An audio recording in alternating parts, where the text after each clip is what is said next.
Hallelujah hallelujah. की सारे खुश ते आनंद हो। आमीन। प्रभु तक बहुत बरकत देवे।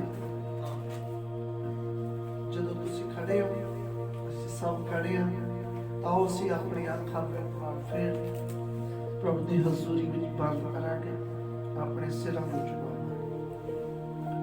ਅਸੀਂ ਇੱਕ ਛੋਟਾ ਕੋਰਸ ਪਾਵਾਂਗੇ। ਮੇਰੀ ਰੂਹ ਜਿਉਂਦੇ ਯਹੋਵਾ ਲਈ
ਸਰਵਸ਼ਕਤੀਮਾਨ ਪ੍ਰਭੂ, ਤੇਰਾ ਧੰਨਵਾਦ ਕਰਦੇ ਹਾਂ ਅੱਜ ਦੇ ਸੁੰਦਰ ਸਮੇਂ ਦੇ ਵਾਸਤੇ ਜੋ ਤੁਸੀਂ ਸਾਡੀਆਂ ਜ਼ਿੰਦਗੀਆਂ ਦਿੱਤਾ ਹੈ।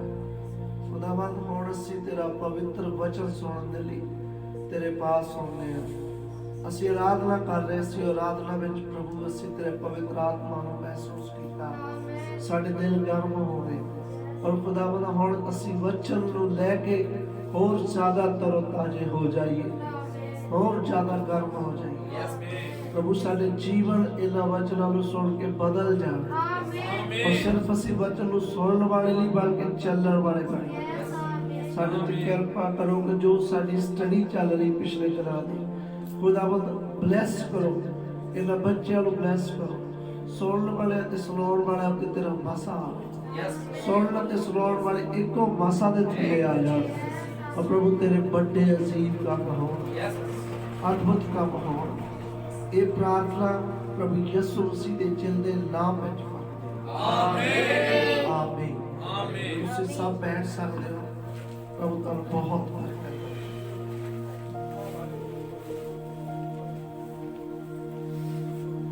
ਥੋੜਾ ਜਿਹਾ ਗਲਾ ਮੇਰਾ ਕਾਫੀ ਅਜੇ ਪੂਰੀ ਤਰ੍ਹਾਂ ਠੀਕ ਨਹੀਂ ਹੋਇਆ ਔਰ ਬਗਲ ਵਿੱਚ ਮੈਨੂੰ ਦਿੱਕਤ ਮਹਿਸੂਸ ਥੋੜੀ ਜਿਹੀ ਆ ਰਹੀ ਹੈ। Hallelujah hallelujah. ਫਿਰ ਵੀ ਆਪਾਂ ਜੋ ਆਪਣਾ ਸਟੱਡੀ ਚੱਲ ਰਹੀ ਹੈ ਏਰੀਆ ਦੀ ਸੇਵਕਾਈ ਚੌਥੀ ਵਾਰ, ਔਰ ਉਹਦਾ ਅੱਜ ਤੀਸਰਾ ਪਾਠ ਹੈ।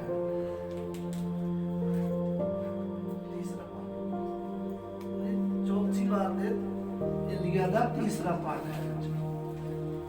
ਚੌਥੀ ਵਾਰ ਦੀ ਜਿਹੜੀ ਸੇਵਕਾਈ ਉਹ ਥੋੜੀ ਲੰਬੀ ਸੀ, ਸਾਡੇ ਤਰ੍ਹਾਂ ਦੀ ਸੇਵਕਾਈ ਹੈ। ਉਹਦਾ ਅੱਜ ਤੀਸਰਾ ਪਾਠ ਹੈ।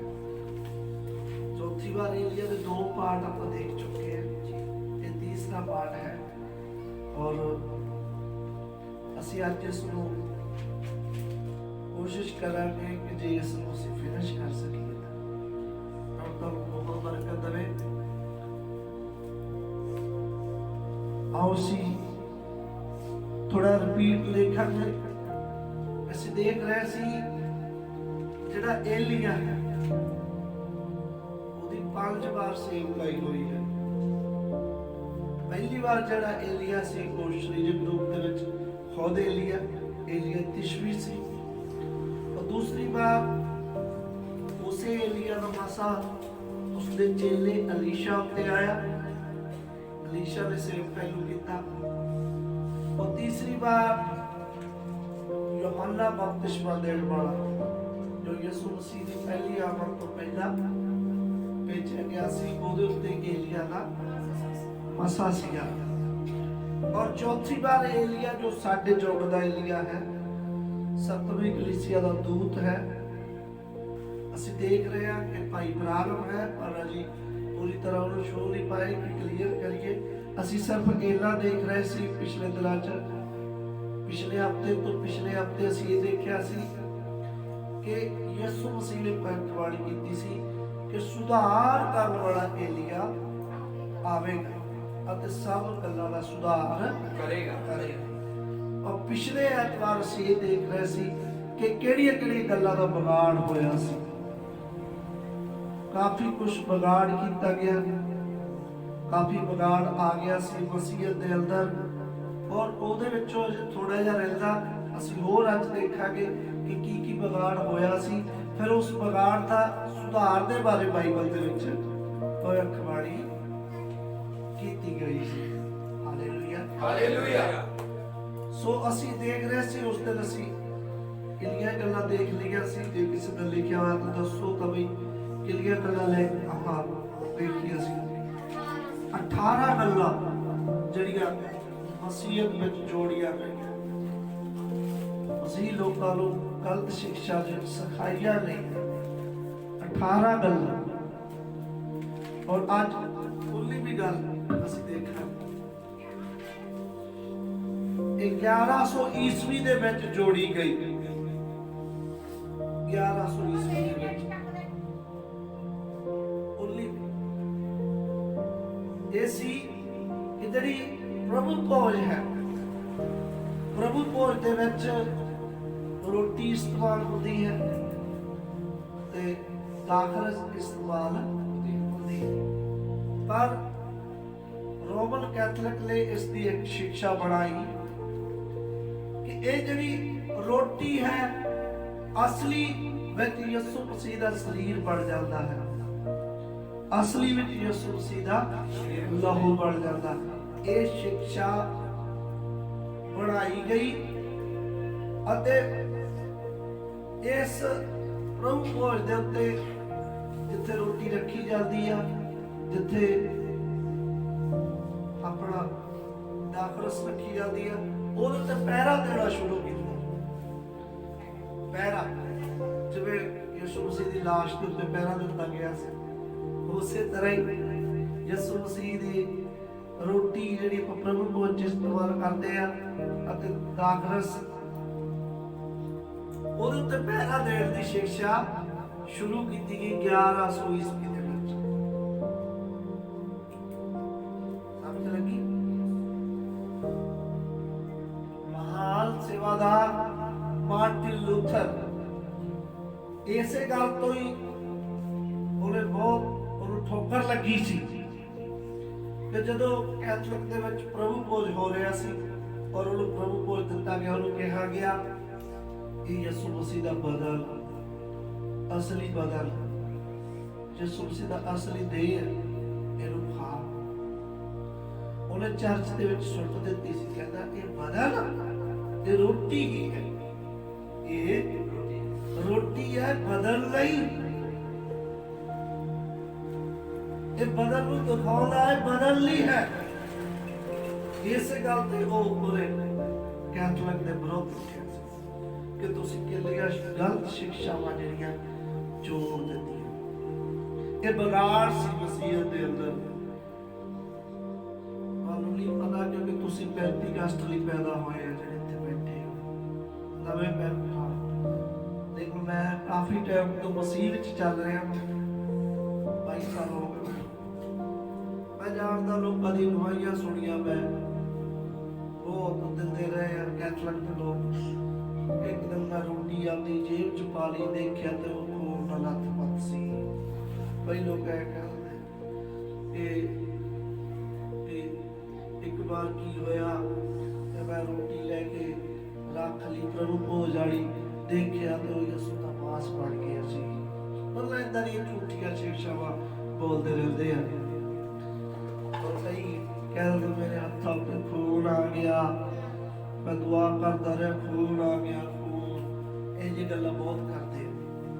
नबी ने कहा भावें तुहाडे हथों पे खून आ जाए, भावें कुछ भी आ जाए, पर जीवन नहीं ना सही, तो चीज़ों का कोई फायदा नहीं। Hallelujah, hallelujah. मतलब झूठी शिक्षा सी एक शायर वाली दी प्रभु खोजदी कि यसु मसीह का असली बदल बन जाए।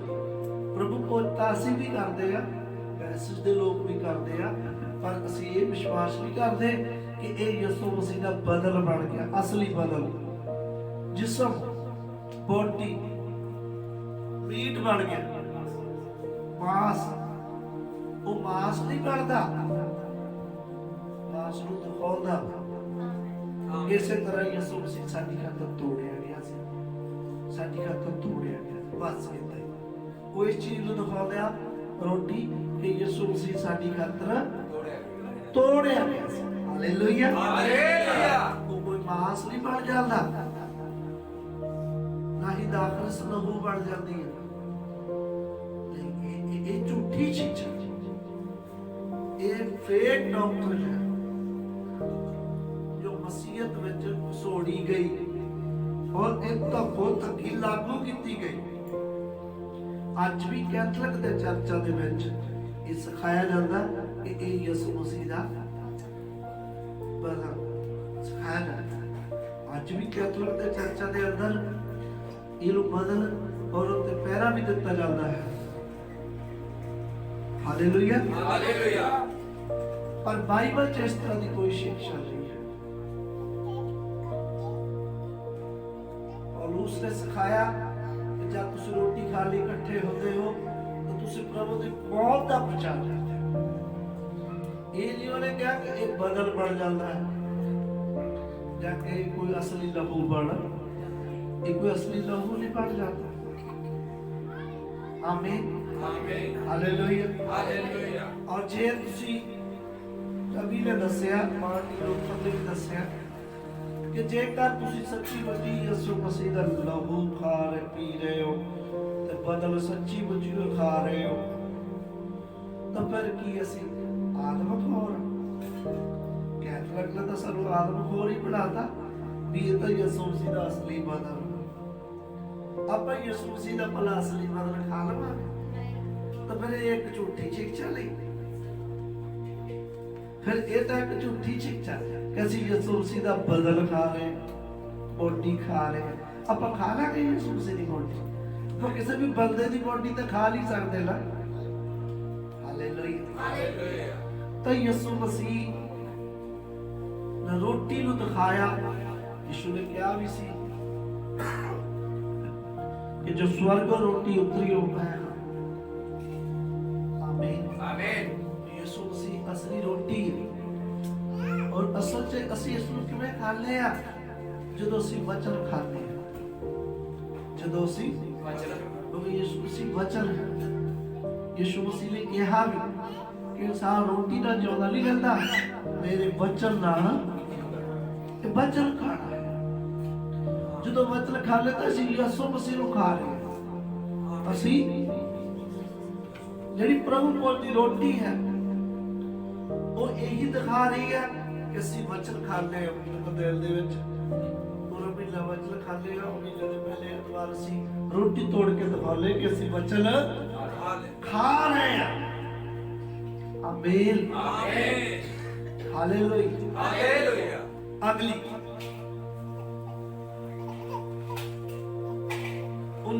1184 ਦੇ ਵਿੱਚ ਲਾਗੂ ਕੀਤੀ ਗਈ। 1184 ਰੋਮਨ ਕੈਥਲਿਕ ਦੇ ਕਾਨੂੰਨਾਂ ਤੇ ਕਟੜਤਾ ਨਾਲ ਚੱਲਣ ਦਾ ਕਾਨੂੰਨ ਪਾਸ ਹੋਇਆ ਕਿ ਜਿੰਨੇ ਵੀ ਸਿੱਖਿਆਵਾਂ ਦਿੱਤੀਆਂ ਜਾ ਰਹੀਆਂ ਰੋਮਨ ਕੈਥਲਿਕ ਜਿੰਨੀਆਂ ਸਿੱਖਿਆ ਦੇ ਰਿਹਾ ਹੈ ਇਹਦੇ ਉੱਤੇ ਚੱਲਣਾ ਹੀ ਚੱਲਣਾ, ਇਹਦੇ ਉੱਤੇ ਚੱਲਣਾ ਹੀ ਚੱਲਣਾ। मतलब मिशेल की शिक्षा उत्ते चलना ही चलना। बाइबल से चलो तो चाहे ना चलो, पर जो चर्च सिखा रहा है उधर ते चलो। एक कानून पास हो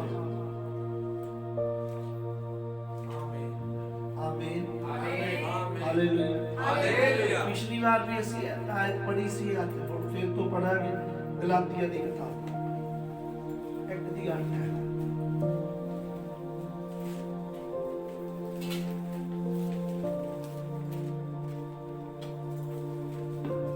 ਗਲਾਤੀਆਂ ਦੀ ਕਿਤਾਬ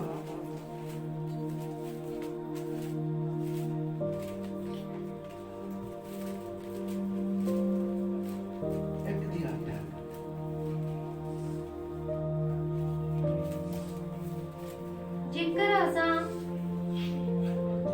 ਜੇਕਰ ਅਸੀਂ ਵੀ ਜਾਂ ਸੁਰਗ ਤੋਂ ਕੋਈ ਦੂਤ ਉਸ ਖੁਸ਼ਖਬਰੀ ਤੋਂ ਬਿਨਾ ਜਿਹੜੀ ਅਸਾਂ ਤੁਹਾਨੂੰ ਸੁਣਾਈ ਸੀ ਕੋਈ ਹੋਰ ਖੁਸ਼ਖਬਰੀ ਤੁਹਾਨੂੰ ਸੁਣਾਵੇ ਤਾਂ ਉਹ ਸ਼ਰਾਪਤ ਹੋਵੇ।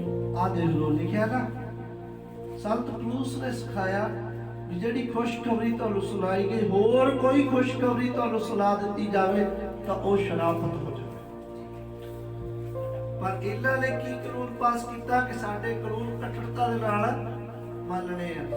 ਸੰਤ ਪਲੂਸ ਨੇ ਕੀ ਸਿਖਾਇਆ ਕਿ ਬਾਈਬਲ ਤੋਂ ਬਗੈਰ ਕੋਈ ਕਾਨੂੰਨ ਨਹੀਂ ਹੈ, ਬਾਈਬਲ ਤੋਂ ਬਾਹਰ ਉਹਨਾਂ ਤੇ ਨਹੀਂ ਚੱਲਣਾ, ਬਾਈਬਲ ਤੇ ਚੱਲਣਾ।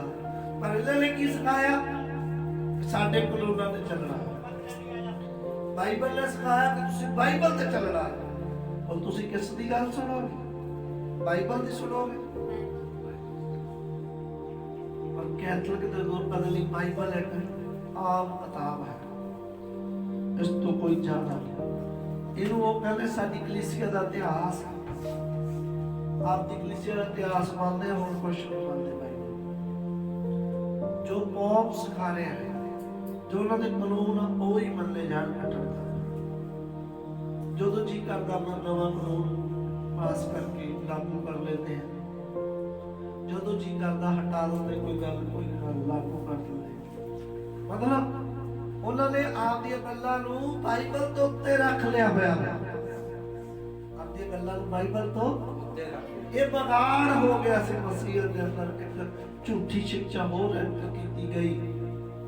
ਆਮੀਨ ਆਮੀਨ। ਇਹ ਰੋਂਗ ਸਿੱਖਿਆ, ਫੇਕ ਡਾਕਟਰਿਨ है, झूठी शिक्षा है। अगली लिखो 1190 ईस्वी में एक पास होया सी कानून, तो मैं उस दिन भी तुहानू सिखा रहा सी, अज नाल सानू भी मिल गया। पापां दी माफी दा स्वर्ग जाल दा सर्टिफिकेट देना शुरू किया गया 1190 में सी।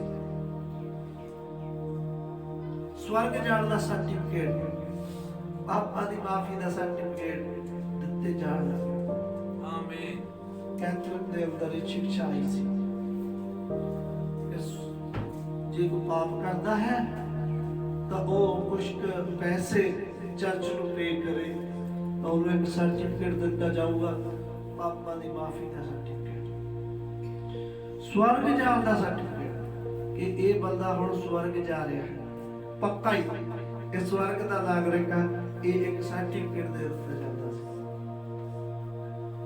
अब देख लो सर्टिफिकेट बेचे गए। जो मोहरा विच जावांगे असीं तीसरी मोहर नूं देखांगे, कुछ लिखिया कि वो मसीह विरोधी जिहड़ा ਉਹਦੇ ਹੱਥ ਵਿੱਚ ਤਕੜੀ ਹੈ, ਉਹਦੇ ਹੱਥ ਵਿੱਚ ਤਕੜੀ ਹੈ ਅਤੇ ਉਹ ਵੇਚ ਰਿਹਾ ਹੈ, ਖਰੀਦਾ ਫਰੋਖਤ ਕਰ ਰਿਹਾ ਹੈ। और एक आवाज आई कि कणक अते जौ, कणक अते दाखरस, जौ अते दाखरस दा बगाड़ ना करी, कणक अते दाखरस दा बगाड़ ना करी। कणक दाखरस कौन है? ये सच्चे लोग हैं। ये दुल्हन है, दुल्हन दुल्हन दा बगाड़ ना तो मतलब ਉਹਦੇ ਹੱਥ ਤਕੜੀ ਸੀ। ਤੀਸਰੀ ਮੋਹਰ ਦੇਖਿਆ,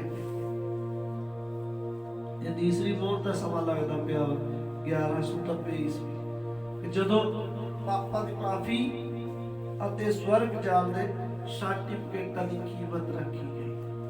ਇਹ ਝੂਠੀ ਸਿੱਖਿਆ ਜੋ ਮਸੀਹ ਵਿੱਚ ਐਡ ਕੀਤੀ ਗਈ, ਗਲਤ ਸਿੱਖਿਆ।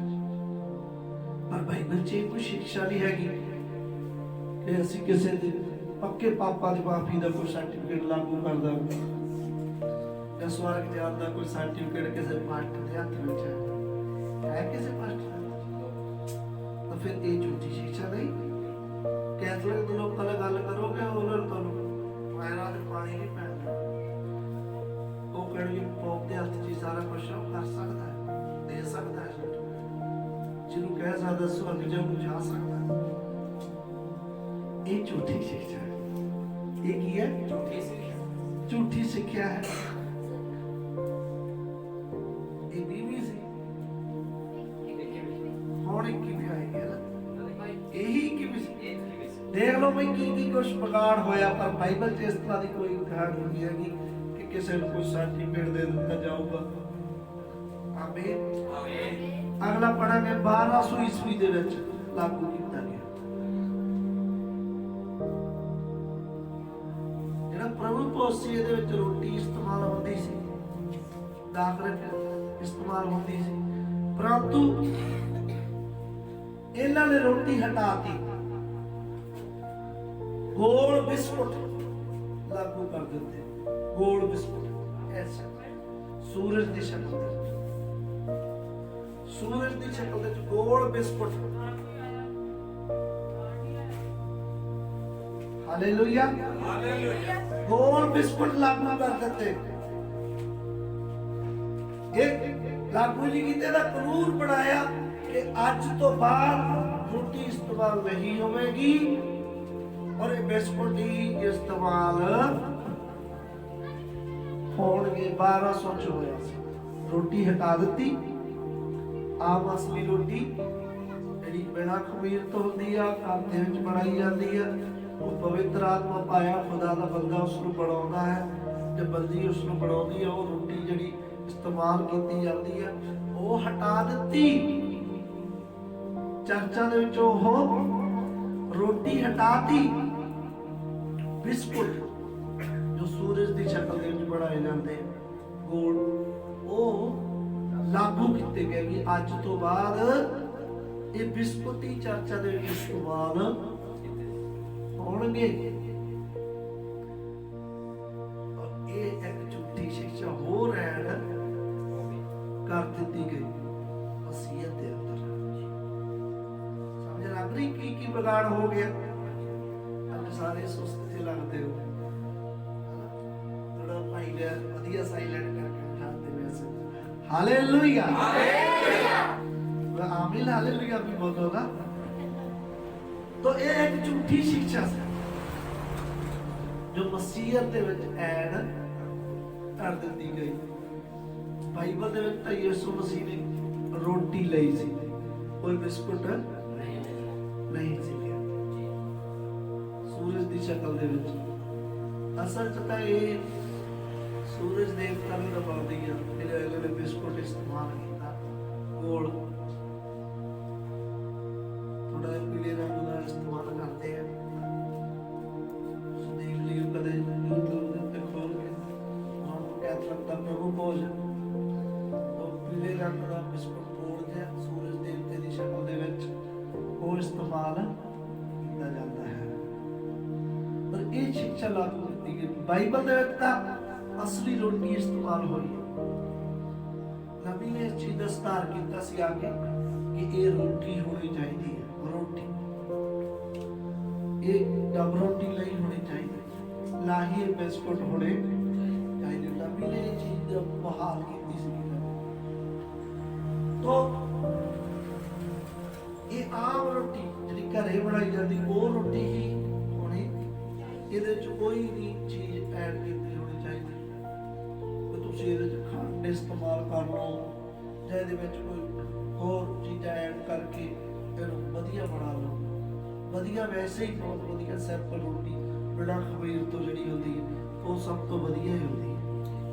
Hallelujah, hallelujah. ਪਰ ਇਹ ਝੂਠੀ ਸਿੱਖਿਆ ਬਿਸਕੁਟ ਇਸਤੇਮਾਲ ਹੋਣ ਲੱਗ ਗਈ।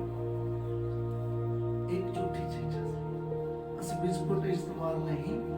ਤੁਸੀਂ ਦੇਖਿਆ ਹੋਗਾ ਇੱਥੇ ਇਸ ਚਰਚ ਦੇ ਅੰਦਰ ਪ੍ਰਾਈਡ ਆਫ ਕ੍ਰਾਈਸਟ ਦੇ ਅਸੀਂ ਕਦੇ ਬਿਸਕੁਟ ਇਸਤੇਮਾਲ ਨਹੀਂ ਕੀਤਾ, ਨਾ ਹੀ ਕਦੇ ਡਬ ਰੋਟੀ ਇਸਤੇਮਾਲ ਕੀਤੀ। ਆਮੀਨ, ਆਮੀਨ। ਕਿਉਂਕਿ ਜਿਹੜੀ ਡਬ ਰੋਟੀ ਹੁੰਦੀ ਆ ਉਹਦੇ ਵਿੱਚ ਤੇ ਖਮੀਰ ਹੁੰਦਾ, ਖੱਟਾਪਨ ਹੁੰਦਾ ਹੈ, ਔਰ ਯਿਸੂ ਮਸੀਹ ਦੇ ਅੰਦਰ ਕੋਈ ਵੀ ਖੱਟਾਪਨ ਨਹੀਂ ਹੈ, ਕਿਉਂਕਿ ਰੋਟੀ ਜਿਹੜੀ ਯਿਸੂ ਮਸੀਹ ਨੂੰ ਦਿਖਾਉਂਦੀ ਹੈ, ਔਰ ਰੋਟੀ ਪੂਰੀ ਪਿਓਰ ਹੋਣੀ ਚਾਹੀਦੀ, ਬਿਨਾਂ ਖਮੀਰ ਤੋਂ। ਅਖਮੀਰੀ ਰੋਟੀ, ਪੰਜਾਬੀ ਵਿੱਚ ਇਹਨੂੰ ਕਹਿੰਦੇ ਅਖਮੀਰੀ ਰੋਟੀ, ਤਾਜ਼ੀ ਰੋਟੀ, ਤਾਜ਼ੇ ਆਟੇ ਦੀ ਤਾਜ਼ੀ ਰੋਟੀ, ਜਿਹੜੀ ਬਿਲਕੁਲ ਖਟਾਸ ਨਹੀਂ ਹੁੰਦੀ, ਜਿਸ ਦੇ ਅੰਦਰ ਉਹ ਰੋਟੀ ਇਸਤੇਮਾਲ ਕੀਤੀ ਜਾਣੀ ਚਾਹੀਦੀ। ਨਬੀ ਨੇ ਦੱਸਿਆ ਕਿ ਜਿਹੜਾ ਦਾਖਰਸ ਆ ਉਹ ਵੀ ਖਟਾਸ ਤੋਂ ਰਹਿਤ ਹੋਣੀ ਚਾਹੀਦੀ ਹੈ, ਕਿਉਂਕਿ ਯਿਸੂ ਮਸੀਹ ਦੇ ਅੰਦਰ ਕੋਈ ਖਟਾਸ ਨਹੀਂ ਸੀ। ਯਿਸੂ ਮਸੀਹ ਖਟਾਸ ਭਰਿਆ ਹੋਇਆ ਸੀ। ਹਾਲੇਲੂਇਆ। ਸਾਡੇ ਜੀਵਨਾਂ ਦੇ ਅੰਦਰ ਵੀ ਕੋਈ ਖਟਾਸ ਨਹੀਂ ਹੋਣੀ, ਅਸੀਂ ਵੀ ਖਟਾਸ ਨਾਲ ਭਰੇ ਹੋਣੇ ਚਾਹੀਦੇ। ਹਾਲੇਲੂਇਆ। ਇਸ ਕਰਕੇ ਜਿਹੜੀ ਆਮ ਰੋਟੀ ਇਸਤੇਮਾਲ ਕਰਨੀ ਚਾਹੀਦੀ, ਪਰ ਇਹਨਾਂ ਨੇ ਉਹ ਰੋਟੀ ਹਟਾ ਦਿੱਤੀ। 1200 ਈਸਵੀ ਦੇ ਵਿੱਚ ਉਹ ਰੋਟੀ ਹਟਾ ਦਿੱਤੀ, ਉਹਦੀ ਜਗ੍ਹਾ ਤੇ ਬਿਸਕੁਟ ਇਸਤੇਮਾਲ ਕਰਨ ਲੱਗੇ। ਸੌਖਾ ਕਰ ਲੈ, ਖਾਣੇ ਸੌਖੇ ਆ, ਲਿਆਉਣੇ ਸੌਖੇ, ਕਿਸੇ ਦੁਕਾਨ ਤੋਂ ਖਰੀਦ ਕੇ ਲੈ ਆਵਾਂਗੇ। ਆਮੀਨ। ਅਗਲੀ ਜੋ ਹੈ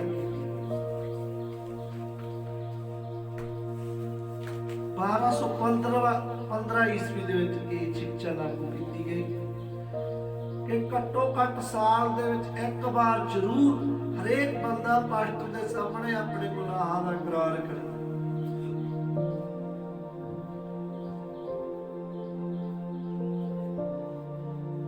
ਪਾਸਟਰ ਦੇ ਸਾਹਮਣੇ ਆਪਣੇ ਪਾਪਾ ਦਾ ਇਕਰਾਰ ਕਰੇ। ਕਈਆਂ ਨੇ ਦੇਖਿਆ ਹੋ ਕਿ ਕੈਥੋਲਿਕ ਦੇ ਚਰਚਾਂ 'ਚ ਤੁਸੀਂ ਨਹੀਂ ਗਏ, ਪਰ ਫਿਲਮਾਂ ਦੇ ਵਿੱਚ ਜ਼ਰੂਰ ਦਿਖਾਇਆ ਜਾਂਦਾ ਹੈ ਕਿ ਕਿਵੇਂ ਉਹ ਪਾਦਰੀ ਦੇ ਸਾਹਮਣੇ ਪਾਦਰੀ ਇੱਕ ਬਣ ਜਾਂਦਾ ਹੈ ਕੈਮਰੇ ਦੇ ਵਿੱਚ, ਔਰ ਉਹਦੇ ਬਾਹਰ ਖੜ ਕੇ ਕੋਈ ਵੀ ਆਪਣੇ ਪਾਪਾ ਦਾ ਇਕਰਾਰ ਕਰ ਸਕਦਾ, ਔਰ ਉਹਨੂੰ ਦੱਸਦਾ ਦਾ ਮੇਰੇ ਤੋਂ ਕਤਲ ਹੋ ਗਿਆ ਸੀ, ਜਦ ਮੈਂ ਤੋਂ ਚੜਾਕਾਰੀ ਹੋ ਗਈ ਸੀ, ਜਦ ਮੈਂ ਇਹ ਪਾਪ ਕੀਤਾ, ਮੈਨੂੰ ਮਾਫ ਕੀਤਾ ਜਾਏ। ਮਤਲਬ ਇਹਨਾਂ ਨੇ ਕਾਨੂੰਨ ਹੀ ਬਣਾਤਾ ਸੀ ਕੈਥੋਲਿਕ ਲਈ ਕਿ ਸਾਲ ਦੇ ਵਿੱਚ ਇੱਕ ਵਾਰ ਹਰੇਕ ਬੰਦਾ ਹੀ ਆਪਣੀਆਂ ਗਲਤੀਆਂ ਪਾਸਟਰ ਦੇ ਸਾਹਮਣੇ ਮੰਨ ਲੈ, ਇਕਰਾਰ ਕਰੇ। ਇਹ ਇੱਕ ਝੂਠੀ ਸਿੱਖਿਆ ਹੈ, ਇਹ ਇੱਕ ਝੂਠੀ ਸਿੱਖਿਆ ਹੈ। ਅਸੀਂ ਆਪੋ ਆਪਣੇ ਪਾਪਾ ਦਾ ਇਕਰਾਰ ਪਰਮੇਸ਼ਰ ਦੇ ਸਾਹਮਣੇ ਕਰ ਸਕਦੇ ਹਾਂ, ਇੱਕ ਦੂਜੇ ਦੇ ਸਾਹਮਣੇ ਕਰ ਸਕਦੇ ਹਾਂ। ਆਮੀਨ। ਕਦੇ ਵੀ ਕਰ ਸਕਦੇ ਹਾਂ, ਹਰ ਰੋਜ਼ ਕਰ ਸਕਦੇ ਹਾਂ, ਪਰ ਇਹਦੇ ਲਈ ਕੋਈ ਡੇਟ ਨਹੀਂ ਹੋਣੀ ਚਾਹੀਦੀ। ਆਮੀਨ। ਕੋਈ ਪਾਸਟਰ ਕਿਸੇ ਦੇ ਪਾਪ ਮਾਫ ਨਹੀਂ ਕਰ ਸਕਦਾ। ਕੋਈ ਵੀ ਪਾਦਰੀ ਜਾਂ ਪੋਪ ਜਾਂ ਕਾਰਡੀਨਲ, ਕੋਈ ਵੀ ਵੱਡਾ ਫਾਦਰ ਬ੍ਰਦਰ ਪਾਪ ਮਾਫ ਨਹੀਂ ਕਰ ਸਕਦਾ। ਪਾਪ ਮਾਫ ਸਿਰਫ ਇੱਕੋ ਹੀ ਕਰ ਸਕਦਾ, ਖੁਦਾਵੰਦ ਯਿਸੂ ਮਸੀਹ। ਹਾਲੇਲੂਇਆ। ਪਰ ਇਹਨਾਂ ਨੇ ਕਾਨੂੰਨ ਬਣਾਇਆ ਕਿ ਪਾਸਟਰ ਪਾਪ ਮਾਫ ਕਰ ਸਕਦਾ। ਅੱਜ ਤਾਂ ਪਾਪਾ ਦੀ ਮਾਫੀ ਦਾ ਸਰਟੀਫਿਕੇਟ ਲਾਗੂ ਹੋਇਆ। ਇਹ ਝੂਠੀ ਸਿੱਖਿਆ ਸੀ। ਇਹ ਕਿਸੇ ਇੱਕ ਝੂਠੀ ਸਿੱਖਿਆ ਜੋ ਜਿਸ ਦਾ ਬਹਾਲ ਹੋਣਾ ਜ਼ਰੂਰੀ ਸੀ, ਜਿਸ ਦਾ ਸੁਧਾਰ ਹੋਣਾ ਜ਼ਰੂਰੀ ਸੀ। ਇਹ ਚੀਜ਼ਾਂ ਦਾ ਸੁਧਾਰ ਹੋਣਾ ਬਹੁਤ ਜ਼ਰੂਰੀ। ਇਹ ਇੱਕ ਝੂਠੀ ਸਿੱਖਿਆ ਸੀ ਜੋ ਮਸੀਹ ਦੇ ਵਿੱਚ ਐਡ ਕੀਤੀ ਗਈ। ਹਾਲੇਲੂਇਆ। ਸਮਝ ਲੱਗ ਰਹੀ ਕਿਉਂ ਏਲੀਆ ਸਧਾਰਕ ਦੀ ਲੋੜ ਆ? ਇਸ ਤੋਂ ਪਹਿਲਾਂ ਵਿਗਾੜ ਹੋਣਾ ਸੀ। ਇਹ ਸਾਰੇ ਵਿਗਾੜ ਜੋ ਅਸੀਂ ਦੇਖੇ, ਪਿਛਲੇ ਐਤਵਾਰ ਅਸੀਂ 18 ਦੇਖੇ ਸੀ, ਔਰ ਅੱਜ ਅਸੀਂ ਦੇਖ ਰਹੇ ਹਾਂ ਫਿਰ ਤੋਂ। ਅਸੀਂ ਦੇਖਿਆ ਕਿਵੇਂ ਕੁਆਰੇ ਰਹਿਣ ਦੀ ਸਿੱਖਿਆ ਮਸੀਹਤ ਦੇ ਅੰਦਰ ਆਈ ਕਿ ਪਾਸਟਰ ਕੁਆਰੇ ਰਹਿਣਗੇ। ਤੁਹਾਨੂੰ ਪਤਾ ਹੋਣਾ ਚਾਹੀਦਾ ਕਿ ਕੈਥੋਲਿਕ ਦੇ ਪਾਸਟਰ ਵਿਆਹ ਨਹੀਂ ਕਰਾਉਂਦੇ। ਕਿੱਥੋਂ ਆਈ ਸਿੱਖਿਆ? ਇਹਨਾਂ ਦੇ ਕਾਨੂੰਨਾਂ ਦੇ ਵਿੱਚ ਲਾਗੂ ਕੀਤੀ ਹੋਈ ਕਿ ਕੈਥੋਲਿਕ ਦੇ ਕਾਨੂੰਨ ਹੈ ਪਾਸ ਹੋਏ ਹੋਏ ਕਿ ਕੈਥੋਲਿਕ ਦਾ ਕੋਈ ਵੀ ਪਾਸਟਰ ਵਿਆਹ ਨਹੀਂ ਕਰਾ ਸਕਦਾ। ਕੁਆਰੇ ਬ੍ਰਦਰ ਹੁੰਦੇ ਪਹਿਲਾਂ, ਫਿਰ ਉਹ ਫਾਦਰ ਬਣ ਜਾਂਦੇ, ਫਿਰ ਅੱਗੇ ਦੀ ਫਿਰ ਇੱਕ ਬਾਅਦ ਕਾਰਡੀਨਲ, ਪੋਪ, ਵੱਡੇ ਬਿਸ਼ਪ ਵੱਡੇ ਵੱਡੇ ਬਣਦੇ ਫਿਰਦੇ। ਹਾਲੇਲੂਇਆ। ਇਹ ਸਿੱਖਿਆ ਲਾਗੂ ਕੀਤੀ ਗਈ ਕਿ ਸਾਲ ਦੇ ਵਿੱਚ ਇੱਕ ਵਾਰ ਜ਼ਰੂਰ ਹਰ ਇੱਕ ਬੰਦਾ ਆਪਣੇ ਪਾਪਾ ਦਾ। ਇਹ ਪੁਰਾਣੇ ਨਿਯਮ ਤੋਂ ਉਹਨਾਂ ਨੇ ਕੱਢ ਲਈ ਕਿ ਪੁਰਾਣੇ ਨਿਯਮ ਦੇ ਵਿੱਚ ਸਾਲ ਦੇ ਵਿੱਚ ਇੱਕ ਵਾਰ ਲੋਕ ਆਪਣੇ ਬਲੀਆਂ ਚੜਾਉਂਦੇ ਹੁੰਦੇ ਸੀ, ਆਪਣੀਆਂ ਬਲੀਆਂ ਚੜਾਉਂਦੇ ਹੁੰਦੇ ਸੀ ਚਰਚ ਵਿੱਚ। ਪੁਰਾਣੇ ਨਿਯਮ ਜਿਹੜਾ ਮੰਦਰ ਬਣਿਆ ਸੀ ਉੱਥੇ ਜਾ ਕੇ ਉਹ ਕੁਰਬਾਨੀਆਂ ਬੱਕਰੇ ਸ਼ੱਕਰੇ ਦਿੰਦੇ ਹੁੰਦੇ ਸੀ। ਸਾਲ 'ਚ ਇੱਕ ਵਾਰ ਉਹ ਜ਼ਰੂਰ ਉੱਥੇ ਜਾਂਦੇ ਹੁੰਦੇ ਸੀ। ਉਹ ਉੱਥੋਂ ਹੀ ਇੱਕ ਕਾਨੂੰਨ ਕੱਢ ਕੇ ਉਹਨਾਂ ਨੇ ਬਣਾਇਆ ਕਿ ਸਾਲ ਦੇ ਵਿੱਚ ਇੱਕ ਵਾਰ ਹਰੇਕ ਬੰਦਾ ਬਲਦੀ ਆਪਣੇ ਪਾਪਾ ਦਾ ਇੱਕ ਵਾਰ ਇਕਰਾਰ ਜ਼ਰੂਰ ਕਰੇ। ਪਰ ਇਹ ਇੱਕ ਝੂਠੀ ਸਿੱਖਿਆ। ਨਵੇਂ ਨਿਯਮ 'ਚ ਕੋਈ ਏਦਾਂ ਦੀ ਸਿੱਖਿਆ ਨਹੀਂ ਕਿ ਸਾਲ 'ਚ ਇੱਕ ਵਾਰ ਪਾਪਾ ਦਾ ਇਕਰਾਰ ਕਰੇ। ਹੈਗੀ ਕਿਤੇ ਵੀ? ਤੁਸੀਂ ਸਭ ਲੋਕ ਬਾਈਬਲ ਪੜ੍ਹਦੇ ਹੋ, ਕਿਤੇ ਇਹ ਸਿੱਖਿਆ ਹੈ? ਨਹੀਂ ਹੈ। ਤਾਂ ਫਿਰ ਇਹ ਕੀ ਇੱਕ ਝੂਠੀ ਸਿੱਖਿਆ ਜੋ ਮਸੀਹ ਦੇ ਅੰਦਰ ਆਈ। ਹਾਲੇਲੂਇਆ। ਅਗਲਾ 1220 ਈਸਵੀ ਚ ਲਾਗੂ ਹੋਈ ਇਹ ਸਿੱਖਿਆ ਕਿ ਜੋ ਪ੍ਰਭੂ ਭੋਜ ਦੇ ਵਿੱਚ ਬਿਸਕੁਟ ਹਨ, ਇਹਦੀ ਪੂਜਾ ਕਰਨੀ ਸ਼ੁਰੂ ਕੀਤੀ ਗਈ। ਇਹਦੀ ਪੂਜਾ ਹੋਣ ਲੱਗ ਗਈ, ਆਰਾਧਨਾ ਹੋਣ ਲੱਗ ਗਈ ਇਹਦੀ ਕਿ ਸਾਡੇ ਯਿਸੂ ਦਾ ਬਦਨ ਹੈ। ਪ੍ਰਭੂ ਭੋਜ ਉਹਦੀ ਪੂਜਾ ਸ਼ੁਰੂ ਹੋਈ। ਆਪਾਂ ਪੂਜਾ ਕਰਦੇ ਹਾਂ ਉਸਦੀ, ਪਰ ਇਹਨਾਂ ਨੇ ਪੂਜਾ ਜੋ ਬਿਸਕੁਟ ਰੱਖੇ ਜਾਂਦੇ ਆ ਉਹਦੀ ਆਰਾਧਨਾ ਕਰਨੀ ਸ਼ੁਰੂ ਕੀਤੀ ਗਈ। ਕਦੋਂ? 1220 ਈਸਵੀ ਚ ਇੱਕ ਕਾਨੂੰਨ ਪਾਸ ਕੀਤਾ ਗਿਆ ਕਿ ਜੋ ਬਿਸਕੁਟ ਇਸਤੇਮਾਲ ਕੀਤੇ ਜਾਂਦੇ ਆ ਇਹਦੀ ਪੂਜਾ ਹੋਵੇ। ਪਰ ਇਹ ਸਾਰੀ ਸਿੱਖਿਆਵਾਂ ਬਾਈਬਲ ਦੇ ਉਲਟ ਹੈ। ਇਹ ਬਾਈਬਲ ਦਾ ਵਿਗਾੜ ਆ, ਮਸੀਹਤ ਦਾ ਵਿਗਾੜ। ਇਸੇ ਲਈ ਇੱਕ ਸੁਧਾਰ ਕਰਨ ਵਾਲੇ ਏਲੀਆ ਦੀ ਜ਼ਰੂਰਤ ਸੀ। ਆਮੀਨ। ਇਸੇ ਕਰਕੇ ਯਿਸੂ ਮਸੀਹ ਨੇ ਕਿਹਾ ਕਿ ਸੁਧਾਰ ਏਲੀਆ ਤਾਂ ਆਵੇਗਾ ਅਤੇ ਸਭ ਗੱਲਾਂ ਦਾ ਸੁਧਾਰ ਕਰੇਗਾ। ਆਮੀਨ। ਅਗਲੀ ਜੋ ਐਡ ਕੀਤੀ ਗਈ 1227 ਈਸਵੀ ਦੇ ਵਿੱਚ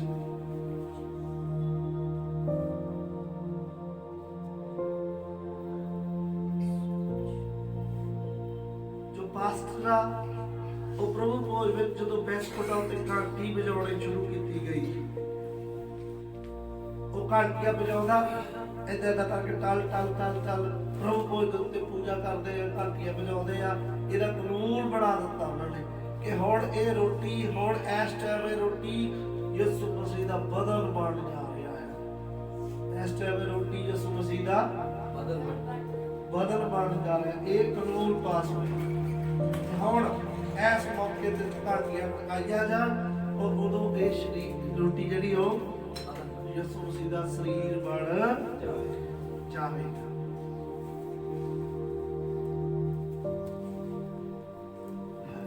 ਹਾਲੇਲੂਇਆ। ਪਰ ਸੱਚੀ ਮਸੀਹ ਦੇ ਅੰਦਰ ਏਦਾਂ ਦੀ ਕੋਈ ਸਿੱਖਿਆ ਨਹੀਂ ਪਾਈ ਜਾਂਦੀ। ਸੱਚੀ ਮਸੀਹ ਦੇ ਅੰਦਰ ਏਦਾਂ ਦੀ ਕੋਈ ਸਿੱਖਿਆ ਨਹੀਂ ਪਾਈ ਜਾਂਦੀ। ਰੋਟੀ ਜਿਹੜੀ ਆ ਉਹ ਯਿਸੂ ਮਸੀਹ ਦੇ ਬਦਨ ਨੂੰ ਦਬਾਉਂਦੀ ਆ, ਬਣ ਨਹੀਂ ਜਾਂਦੀ। ਆਮੀਨ। ਉਹ ਬਦਨ ਨਹੀਂ ਬਣ ਜਾਂਦਾ, ਫਿਰ ਤਾਂ ਅਸੀਂ ਬਦਨ ਆਦਮ ਖੋਰ ਬਣ ਗਏ। ਨਹੀਂ, ਉਹ ਰੋਟੀ ਹੀ ਹੁੰਦੀ ਹੈ, ਉਹ ਦਾਖਲ ਸੀ ਹੁੰਦੀ ਹੈ। ਆਮੀਨ। ਸਾਡੇ ਚੌਕ ਦੇ ਨਬੀ ਨੇ ਵੀ ਇਹ ਗੱਲ ਕਹੀ ਕਿ ਆਮ ਰੋਟੀ ਹੀ ਬਣੀ ਰਹਿੰਦੀ ਹੈ। ਔਰ ਮਾਰਟਿਨ ਲੂਥਰ ਨੇ ਤਾਂ ਇਹ ਚੀਜ਼ ਦਾ ਵਿਰੋਧ ਕੀਤਾ ਸੀ। ਤੁਸੀਂ ਪੜ੍ਹ ਸਕਦੇ ਹੋ, ਇਤਿਹਾਸ ਪੜ੍ਹ ਸਕਦੇ ਹੋ। ਉਹਨੇ ਰੋਟੀ ਚਰਚ ਤੇ ਛੱਡ ਦਿੱਤੀ ਸੀ ਕਿ ਤੁਸੀਂ ਕਹ ਲੋ ਬਦਲ ਭਲਾ, ਇਹਦਾ ਗੁੱਸੇ ਚ ਸਿੱਟੀ ਸੀ ਔਰ ਉਹ ਚਰਚ ਛੱਡ ਕੇ ਚਲਾ ਗਿਆ ਸੀ। ਇਹ ਬਦਲ ਨਹੀਂ ਉਹ ਪਤਾ ਸੀ, ਪਰ ਇਹਨਾਂ ਨੇ ਇਹ ਸਭ ਕੁਝ ਲਾਗੂ ਕੀਤਾ। ਝੂਠੀਆਂ ਸਿੱਖਿਆਵਾਂ ਅਸਲ ਚ ਸਰੀਰਕ ਗੱਲਾਂ ਮਸੀਹਤ ਵਿੱਚ ਲਿਆਂਦੀ ਹੈ। ਸਰੀਰਕ ਗੱਲਾਂ ਆਮ ਸਿੱਖਿਆ ਜਿਹੜੀ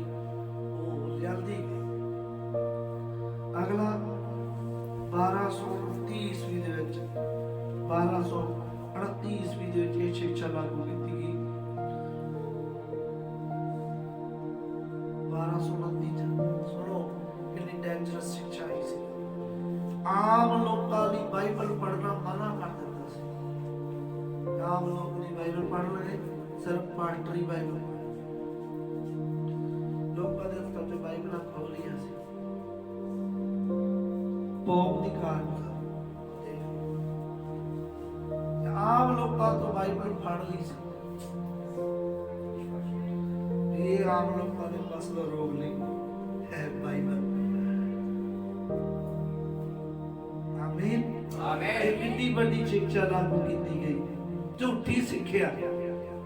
ਹਰ ਕੋਈ ਬਾਈਬਲ ਨਹੀਂ ਪੜ੍ਹ ਸਕਦਾ, ਕੇਵਲ ਪਾਸਟਰ ਹੀ ਬਾਈਬਲ ਪੜ੍ਹ ਸਕਦਾ।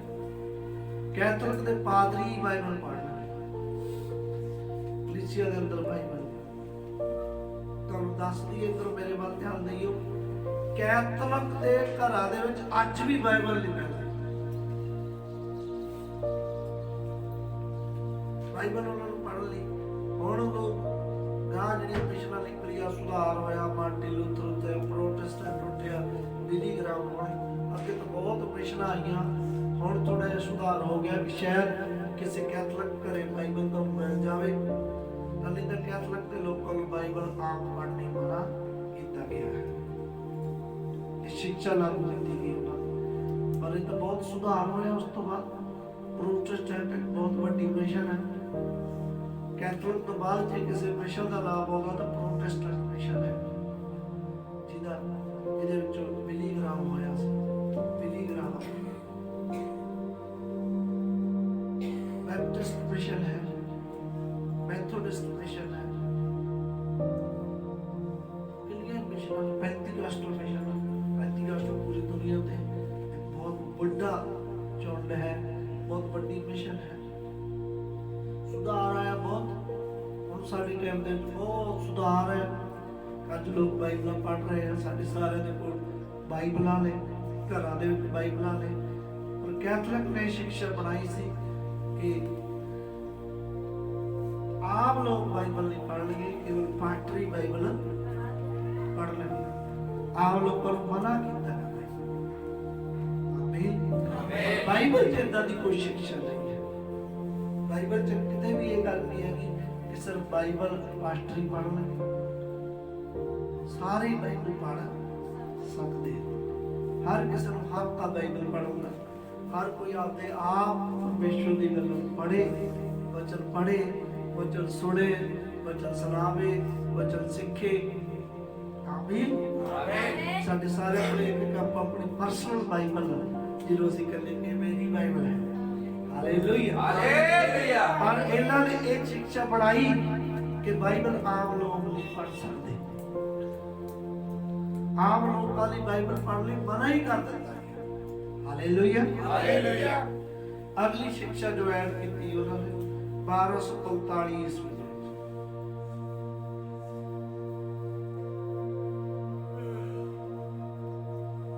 ਕੈਥੋਲਿਕ ਦੇ ਜਿਹੜੇ ਵੱਡੇ ਪਾਦਰੀ ਹੈ, ਜਿਹਨੂੰ ਕਾਰਡੀਨਲ ਕਹਿੰਦੇ ਆ, ਤੁਸੀਂ ਨਾਮ ਵੀ ਅੱਜ ਪਹਿਲੀ ਵਾਰ ਸੁਣਿਆ ਹੋਣਾ ਕਾਰਡੀਨਲ।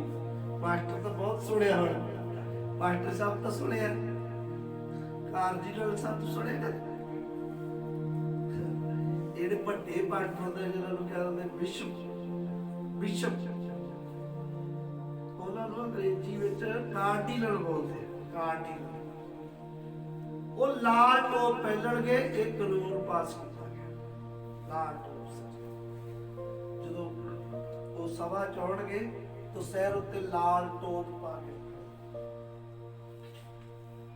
ਲਾਲ ਟੋਪ। ਇਹਦੀ ਸਿੱਖਿਆ ਬਣਾਈ ਗਈ। ਤੁਸੀਂ ਦੇਖਿਆ ਹੋਊਗਾ ਤਾਂ ਕੈਥੋਲਿਕ ਦੇ ਪ੍ਰੋਗਰਾਮ ਟੀਵੀਆਂ ਤੇ ਆਉਂਦੇ ਰਹਿੰਦੇ, ਉਹਨਾਂ ਦੇ ਟੋਪ ਪਾਇਆ, ਟੋਪ।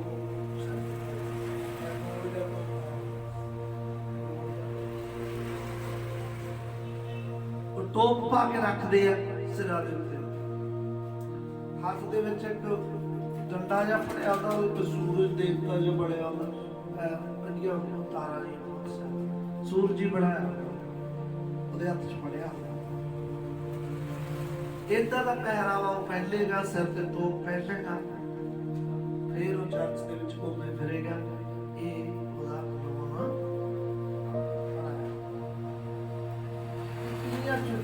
ਸਿੱਖਿਆਵਾਂ ਆਈਆਂ ਮਸੀਹਤ 'ਚ ਐਡ ਕੀਤੀਆਂ ਗਈਆਂ, ਜਿਸ ਦੇ ਲਈ ਇੱਕ ਸੁਧਾਰ ਕਰਨ ਵਾਲੇ ਏਲੀਆ ਦੀ ਜ਼ਰੂਰਤ ਸੀ। ਹਾਲੇਲੂਇਆ, ਇੱਕ ਸੁਧਾਰ ਕਰਨ ਵਾਲਾ ਏਲੀਆ ਚਾਹੀਦਾ ਸੀ ਕਿ ਨਹੀਂ ਬਈ? ਚਾਹੀਦਾ ਸੀ ਯਾਰ, ਹੋਣਾ ਚਾਹੀਦਾ ਕਿ ਇਹ ਗੱਲਾਂ ਦਾ ਵਿਰੋਧ ਹੋਵੇ। ਆਮੀਨ। ਨਹੀਂ ਤਾਂ ਆਪਾਂ ਨੂੰ ਤਾਂ ਕਿਸੇ ਨੇ ਦੱਸਣਾ ਹੀ ਨਹੀਂ ਸੀ ਵੀ ਇਹ ਸਭ ਕੁਝ ਕੀ ਫਲਦਾ ਚੱਲਿਆ ਹੈ। ਆਪਾਂ ਤਾਂ ਸੋਚਣਾ ਹੀ ਉਹ ਸਹੀ ਹੈ, ਉਹਨਾਂ ਕੋਲ ਪਹਿਲਾਂ ਬਾਈਬਲ ਆਈ ਹੈ ਨਾ। ਹਾਲੇਲੂਇਆ, ਇਹ ਝੂਠੀ ਸਿੱਖਿਆ ਹੈ। ਤੁਹਾਡੇ ਸਾਹਮਣੇ ਅੱਜ ਵੀ ਮੇਰੇ ਤੋਂ ਸਿਰ ਤੇ ਟੋਪ ਨਹੀਂ ਪਾਇਆ ਹੋਇਆ ਹੈ ਨਾ। ਕਿੰਨੇ ਪਾਸਟਰਾਂ ਨੂੰ ਤੁਸੀਂ ਮਿਲਦੇ ਹੋ, ਕੋਈ ਟੋਪ ਨਹੀਂ ਪਾਉਂਦਾ, ਪਰ ਕੈਥੋਲਿਕ ਦੇ ਪਾਦਰੀ ਜਿਹਨੂੰ ਕਾਰਡੀਨਲ ਬੋਲਦੇ ਅੱਜ ਵੀ ਟੋਪ ਪਾਇਆ। ਅੱਜ ਵੀ ਤੁਸੀਂ ਸਰਚ ਮਾਰ ਲਓ, ਕਾਰਡੀਨਲ ਪਾਸਟਰ ਉਹਨਾਂ ਦੇ ਟੋਪ ਪਾਏ ਹੋਣਗੇ, ਟੋਪ ਪਾ ਕੇ ਸੰਗਤੀ ਵਿੱਚ ਆਉਂਦੇ ਨੇ। ਖੁਦ ਪੌਪ ਟੋਪ ਪਾ ਕੇ ਰੱਖਦਾ ਹੈ, ਸਭ ਟੋਪ ਪਾਉਂਦਾ। ਜਦੋਂ ਸਮਾਗਮ ਹੁੰਦਾ, ਸਮਾਗਮ ਜ਼ਿਆਦਾ ਵੱਡੇ ਸਮਾਗਮਾਂ 'ਚ ਤਾਂ ਤਿੰਨ ਮੁਖੀ ਉਹਦੇ ਤੇ ਆਪ ਉਹਦੇ ਟੋਪੀ ਲਈ ਹੁੰਦੀ ਸੀ। ਹਾਲੇਲੂਇਆ। ਅਗਲੀ ਸਿੱਖਿਆ ਜੋ ਐਡ ਕੀਤੀ ਉਹਨਾਂ ਨੇ 1264 ਈਸਵੀ 'ਚ, ਮੈਂ ਅੱਜ ਜਲਦੀ ਕਰ ਰਿਹਾ ਵੀ ਆਪਾਂ ਥੋੜਾ ਨਵੇੜੀਏ ਛੇਤੀ ਕਰੇ। ਹਾਲੇਲੂਇਆ। 1264 ਦੇ ਰੋਟੀ ਯਿਸੂ ਮਸੀਹ ਦਾ ਸਰੀਰ ਹੈ, ਇਹਦਾ ਤਿਉਹਾਰ ਮਨਾਉਣਾ ਸ਼ੁਰੂ ਕੀਤਾ ਗਿਆ। ਤਿਉਹਾਰ ਸਾਲ ਦੇ ਵਿੱਚ ਇੱਕ ਤਿਉਹਾਰ ਮਨਾਉਂਦੇ ਆ ਵੀ ਰੋਟੀ ਯਿਸੂ ਮਸੀਹ ਦਾ ਸਰੀਰ।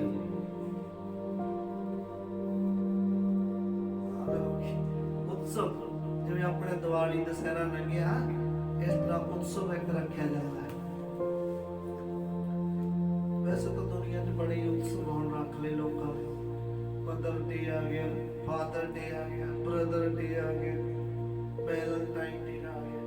ਤਾਂ ਇਦਾਂ ਦਾ ਉਹਨਾਂ ਨੇ ਇੱਕ ਦਿਨ ਰੱਖਿਆ ਵੀ ਯਿਸੂ ਮਸੀਹ ਦਾ ਜਿਹੜੀ ਰੋਟੀ ਆ, ਯਿਸੂ ਮਸੀਹ ਦਾ ਸਰੀਰ ਆ, ਇਹਦਾ ਤਿਉਹਾਰ ਇੱਕ ਦਿਨ ਰੱਖਿਆ ਗਿਆ ਤੇ ਇੱਕ ਤਿਉਹਾਰ ਮਨਾਉਣਾ ਸ਼ੁਰੂ ਕੀਤਾ ਗਿਆ। ਪਰ ਇਹ ਸਾਰੀਆਂ ਝੂਠੀਆਂ ਸਿੱਖਿਆਵਾਂ। ਅਗਲੀ ਜਿਹੜੀ ਐਡ ਕੀਤੀ ਗਈ ਉਹ 1414 ਆ ਦੇਖੋ ਕਿੰਨੀ ਝੂਠੀ ਸਿੱਖਿਆ ਆਈ ਮਸੀਹ ਦੇ ਅੰਦਰ ਕਿ ਜਿਹੜੀ ਆਪਾਂ ਪ੍ਰਭੂ ਭੋਜ ਦੇ ਚ ਪਿਆਲਾ ਇਸਤੇਮਾਲ ਕਰਦੇ ਹਾਂ, ਉਹ ਇੱਕੋ ਪਿਆਲੇ ਦੇ ਵਿੱਚ ਯਿਸੂ ਮਸੀਹ ਨੇ ਸਾਰਿਆਂ ਨੂੰ ਪਿਆਇਆ ਸੀ। ਸਾਰਿਆਂ ਨੂੰ ਇੱਕੋ ਪਿਆਲੇ ਦੇ ਵਿੱਚ ਪਿਲਾਇਆ ਸੀ। ਪਰ ਇਹਨਾਂ ਨੇ ਇਹ ਝੂਠੀ ਸਿੱਖਿਆ ਲਾਗੂ ਕੀਤੀ ਵੀ ਅੱਜ ਤੋਂ ਬਾਅਦ ਕਿਸੇ ਨੂੰ ਵੀ ਇੱਕ ਪਿਆਲੇ ਦੇ ਵਿੱਚ ਨਹੀਂ ਪਿਆਇਆ ਜਾਊਗਾ, ਅਲੱਗ-ਅਲੱਗ ਛੋਟੀ-ਛੋਟੀ ਗਲਾਸੀਆਂ ਦੇ ਵਿੱਚ ਹਰ ਇੱਕ ਨੂੰ ਅਲੱਗ-ਅਲੱਗ ਪਿਆਇਆ। ਇਹਦੀ ਸਿੱਖਿਆ ਲਾਗੂ ਕੀਤੀ ਗਈ, ਕਾਨੂੰਨ ਬਣਾਤਾ ਅੱਗੇ ਤੋਂ ਕੋਈ ਵੀ ਇੱਕ ਪਿਆਲੇ ਦੇ ਵਿੱਚ ਨਾ ਪਿਆਵੇ। ਬਾਈਬਲ ਮਰੋੜ ਲਈ ਜਿਵੇਂ ਮਰਜ਼ੀ ਮਰੋੜ ਦਿੱਤੀ ਉਹਨਾਂ ਨੇ ਵੀ ਇਹ ਸਿੱਖਿਆ ਲਾਗੂ ਕੀਤੀ ਗਈ। ਆਮੀਨ। ਹੁਣ ਯਿਸੂ ਮਸੀਹ ਨੇ ਇੱਕੋ ਪਿਆਲਾ ਲਿਆ ਸੀ। ਅੱਜ ਵੀ ਚਰਚਾਂ ਦੇ ਵਿੱਚ ਇੱਕੋ ਪਿਆਲੇ ਲਏ ਜਾਂਦੇ। ਜਿੱਥੇ ਹੀਲ ਭਾਵਨਾ ਜਾਂ ਝੂਠ ਦੀ ਭਾਵਨਾ ਵਾ, ਉਹ ਫਿਰ ਗਲਤ ਤਰੀਕਾ ਹੋ ਗਿਆ। ਯਿਸੂ ਮਸੀਹ ਨੇ ਵੀ ਤੇ ਇੱਕ ਪਿਆਲੇ ਚ ਪੀਤਾ ਆਪਣੇ ਚੇਲਿਆਂ ਦੇ ਨਾਲ। ਹਾਲੇਲੂਇਆ। ਉਸੇ ਪਿਆਲੇ ਚ ਪਿਆਇਆ ਸਾਰਿਆਂ ਨੂੰ। ਆਮੀਨ। ਕਿਤੇ ਵੀ ਇਹ ਸਿੱਖਿਆ ਨਹੀਂ ਹੈਗੀ ਕਿ ਅਲੱਗ-ਅਲੱਗ ਹੋਣਾ ਚਾਹੀਦਾ, ਪਰ ਇਹ ਤਾਂ ਕੈਥੋਲਿਕ ਦੀ ਸਿੱਖਿਆ। ਅੱਜ ਵੀ ਪਿਛਲਾ ਵਾਲੇ ਦੀ ਗੱਲ 35 ਅਗਸਤ ਮਿਸ਼ਨਾਂ ਵਾਲੇ ਵੀ ਉਹ ਛੋਟੀ ਗਲਾਸੀਆਂ ਦੇ ਚਰਚਾ 'ਚ ਲੈ ਆਏ ਹੋਏ ਆ। ਬਹੁਤ ਲਿਖਿਆ ਮੈਂ ਚਰਚਾ ਵਿੱਚ ਲੋਕ ਅਲੱਗ-ਅਲੱਗ ਛੋਟੀ ਗਲਾਸੀਆਂ ਦੇ ਵਿੱਚ ਪ੍ਰਭੂ ਭੋਜ ਲੈਂਦੇ ਆ, ਪਰ ਇਹ ਉਹਨਾਂ ਨੂੰ ਪਤਾ ਨਹੀਂ ਚੱਲਿਆ ਕਿੱਥੋਂ ਇਹ ਕਾਨੂੰਨ ਆਇਆ ਕਿੱਥੋਂ। ਇਹ ਕੈਥੋਲਿਕ ਨੇ 1414 ਵਿੱਚ ਲਾਗੂ ਕੀਤਾ ਕਿ ਇੱਕੋ ਹੀ ਪਿਆਲੇ ਦੇ ਵਿੱਚ ਨਹੀਂ ਪਿਆਉਣਾ, ਅਲੱਗ-ਅਲੱਗ ਪਿਆਲੇ ਦੇ ਵਿੱਚ ਪਿਆਉਣਾ ਸ਼ੁਰੂ ਕੀਤੀ ਗਈ ਸਿੱਖਿਆ।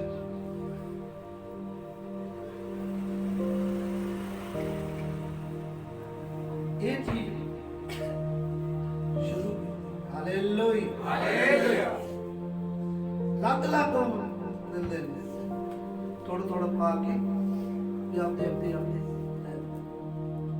ਛੋਟੀ ਜਿਹੀ ਗਲਾਸੀ ਹੁੰਦੀ ਹੈ ਉਹ ਲੈ ਲੈਂਦੇ। ਹਾਲੇਲੂਇਆ।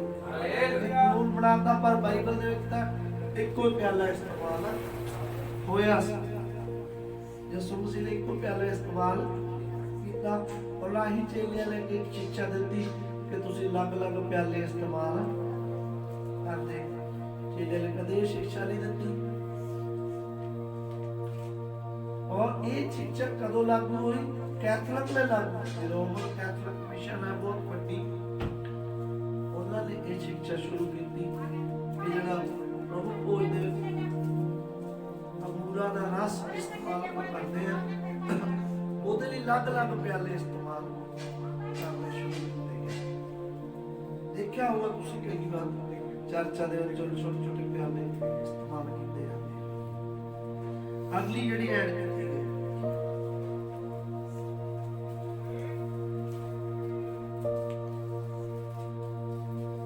1545 ਈਸਵੀ ਵਿੱਚ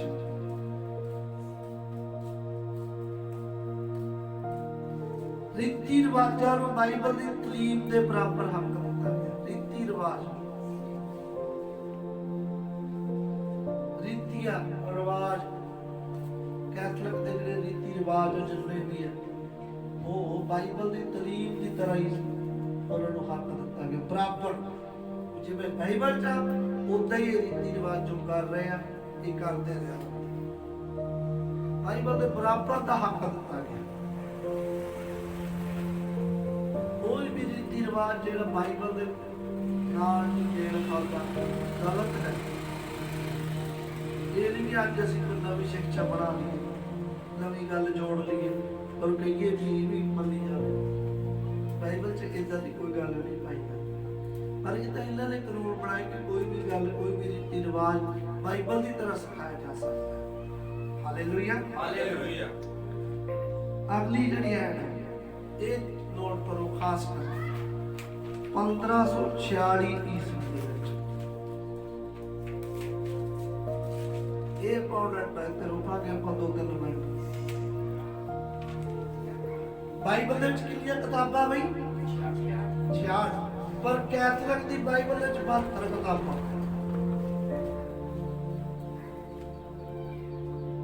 6 ਕਿਤਾਬਾਂ ਜੋੜੀਆਂ ਗਈਆਂ, 36 ਕਿਤਾਬਾਂ। 36 ਵੀ ਉਹ ਇਹ ਵੀ ਅਸੀਂ ਮੰਨ ਸਕਦੇ ਕਿ ਖੁਦਾ ਦੇ ਬੰਦੇ ਸੀ ਜਿਨ੍ਹਾਂ ਨੇ ਲਿਖੀ ਹੈ 6 ਕਿਤਾਬਾਂ। ਉਹ ਐਡ ਕੀਤੀਆਂ ਗਈਆਂ। ਕੈਥਲਿਕ ਦੀ ਬਾਈਬਲ ਦੇ ਵਿੱਚ 72 ਕਿਤਾਬਾਂ ਵਾ। ਸਾਡੀ ਬਾਈਬਲ ਦੇ ਵਿੱਚ ਕਿੰਨੀਆਂ ਕਿਤਾਬਾਂ ਬਈ? ਸਾਡੀ ਬਾਈਬਲ 'ਚ ਕਿੰਨੀਆਂ ਕਿਤਾਬਾਂ ਬੋਲੋ? 66। ਕੈਥਲਿਕ ਦੀ ਬਾਈਬਲ ਦੇ ਵਿੱਚ 72 ਕਿਤਾਬਾਂ ਵਾ। 6 ਕਿਤਾਬਾਂ ਐਡ ਕੀਤੀਆਂ। ਨੋਟ ਕਰੋ ਇਹਨੂੰ। 1546 ਈਸਵੀ ਦੇ ਵਿੱਚ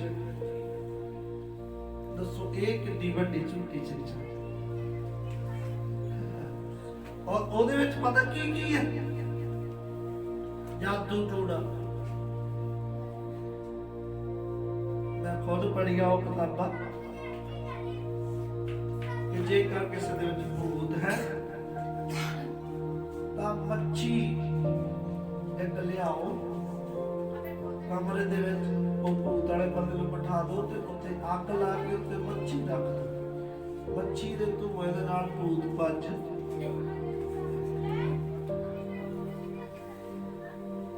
ਮੁਕਾਬੀਆ ਕਰਕੇ ਕਿਤਾਬਾਂ, ਮੁਕਾਬੀਆ ਦਾ ਗ੍ਰੰਥ। 6 ਕਿਤਾਬਾਂ ਐਡ ਕੀਤੀਆਂ ਕਿ ਕੈਥਲਿਕ ਦੀ ਬਾਈਬਲ ਦੇ ਅੰਦਰ। ਜਿਹਦੇ ਇਸੇ ਕਰਕੇ ਮਨਾ ਕੀਤਾ ਗਿਆ ਵੀ ਆਹ ਨਾ ਪੜ੍ਹਨ, ਪਤਾ ਨਾ ਲੱਗ ਜਾਵੇ।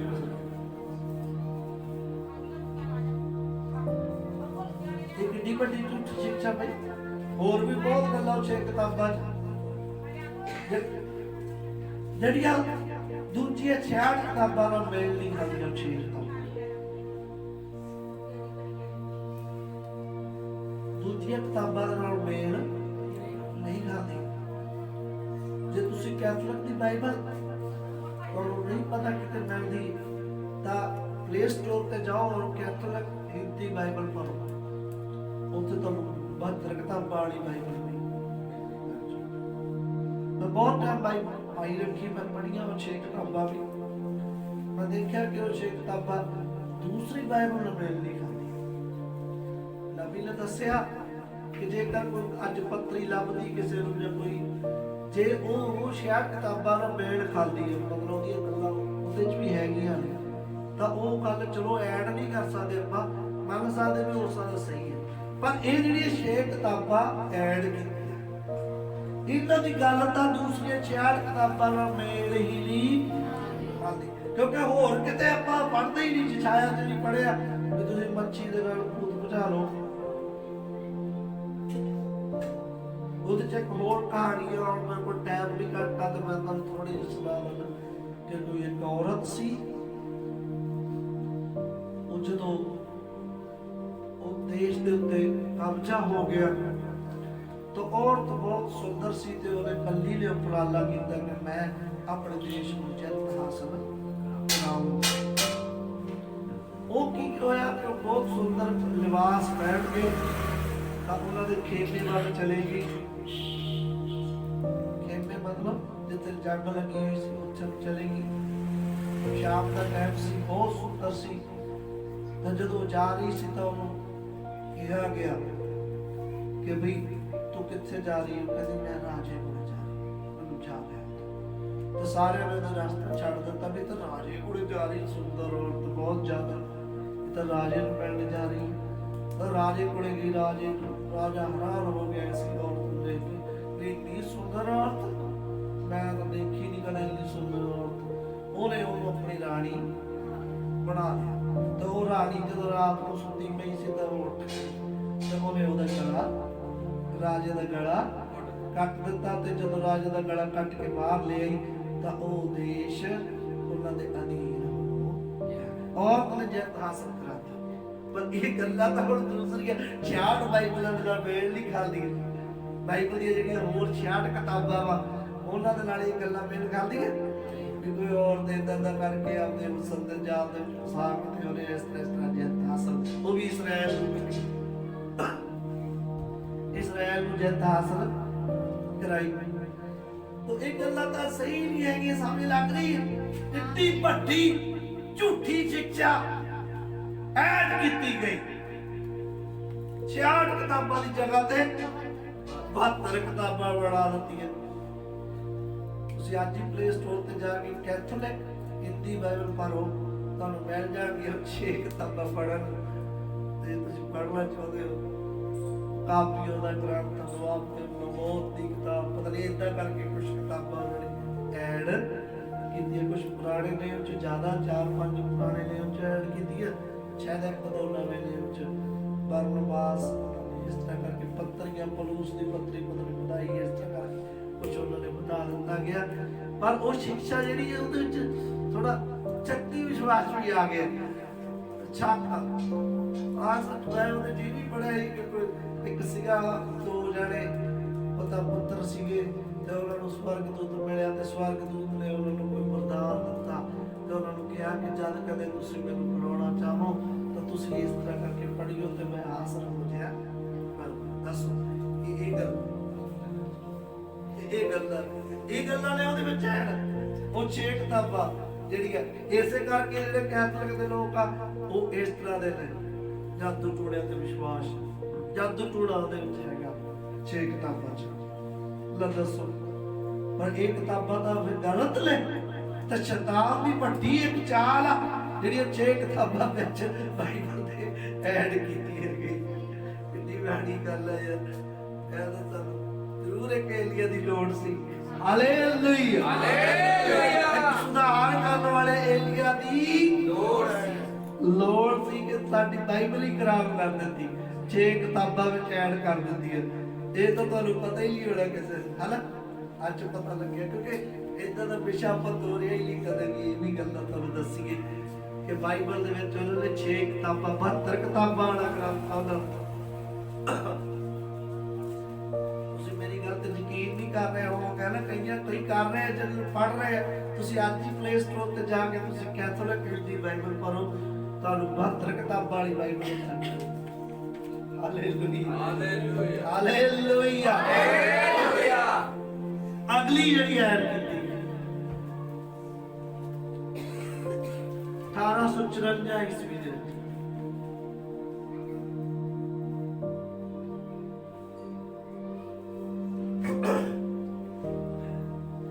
1854 ਚ ਸਿੱਖਿਆ ਬਣਾਈ ਕਿ ਮਰੀਮ ਜਿਹੜੀ ਆ ਉਹ ਕੁਆਰੀ ਆ, ਉਹ ਕੁਆਰੀ ਆ। ਭਾਵੇਂ ਉਹ ਖੁਦਾ ਦੇ ਵੱਲੋਂ ਗਰਭਵਤੀ ਹੋਈ ਪਰ ਫਿਰ ਵੀ ਉਹ ਕੁਆਰੀ ਹੈ। ਇਹ ਕਾਨੂੰਨ ਬਣਾ ਦਿੱਤਾ ਕਿ ਮਰੀਮ ਤਾਂ ਕੁਆਰੀ ਹੈ। ਮੰਨ ਸਕਦੇ ਆ? ਬੱਚਾ ਤਾਂ ਪੈਦਾ ਹੋਇਆ ਹੀ ਹੈ ਯਿਸੂ ਮਸੀਹ, ਕੁਆਰੀ ਕਿਵੇਂ? ਮਾਂ ਮਰੀਮ ਕੁਆਰੀ ਕਿਵੇਂ? ਪਰ ਇਹਨਾਂ ਨੇ ਸਿੱਖਿਆ ਬਣਾਤੀ ਕਿਉਂ ਤਾਂ ਕੁਆਰੀ ਹੈ। पर बाइबल के मुताबिक एक झूठी सिक्ख्या है। मां मरियम कुआरी नहीं सी, ब्याही हुई सी। यूसुफ दे नाल दा विआह होया सी, पर ओदे होर भी बच्चे पैदा होए सी। उस दिन भी देखिया ही, अज भी पढ़ सकदे हो मरकुस दी इंजील दे अंदर 6 अध्याय 6 दी कहण लग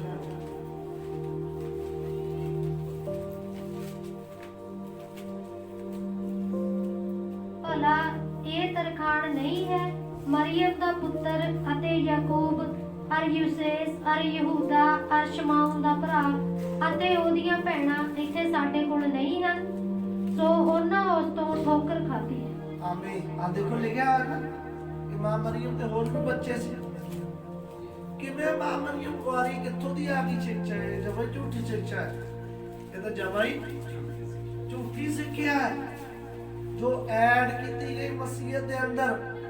समझ लगी? ये तो झूठी शिक्षा है। बगाड़ आया, सुधार तो पहला बगाड़। ये 2000 साल दे विच बगाड़ चलदा गया चलदा गया चलदा गया, और प्रभु ने अंत दे दिनां दे लिए भविष्यवाणी कीती सी कि एलिया तां आवेगा अते सब गल्लां दा सुधार करेगा। अगली नोट छेती का फिर आप चलिए 1870 ईस्वी ਦੇ ਪੌਪ ਨੂੰ ਖੁਦਾ ਦੇ ਬਰਾਬਰ ਕਰ ਦਿੱਤਾ ਗਿਆ, ਹੱਕ ਦਿੱਤਾ ਗਿਆ। ਪੌਪ ਖੁਦਾ ਦੇ ਬਰਾਬਰ ਹੱਕ ਰੱਖਦਾ। ਪੌਪ ਨੂੰ ਖੁਦਾ ਦੇ ਬਰਾਬਰ ਦਾ ਹੱਕ ਹੈ। ਧਰਤੀ ਉੱਤੇ ਖੁਦਾ ਰਹਿ ਰਿਹਾ ਹੈ, ਧਰਤੀ ਉੱਤੇ ਇਹ ਸਿੱਖਿਆ ਬਣਾਈ। ਪਰ ਬਾਈਬਲ ਦੇ ਵਿੱਚ ਪਹਿਲੇ ਕਿਹਾ ਗਿਆ ਸੀ ਝੂਠੀ ਸਿੱਖਿਆ ਉੱਠੇ। ਪੜੋ ਤਸਲੋਨੀਕੀਆਂ ਚ, ਤਸਲੋਨੀਕੀਆਂ ਬਾਈਬਲ ਚ ਹੈਗੀ ਨਾ ਕਿਤਾਬ ਭਾਈ?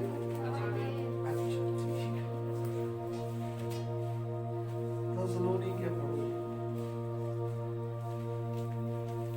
दूजा तस्सलुनीकिया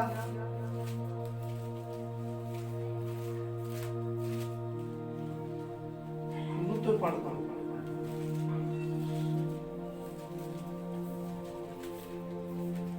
ਲਿਖਤਮ ਪੌਲਸ ਅਤੇ ਸਿਲਵਾਨਸ ना दूसरा क्या है?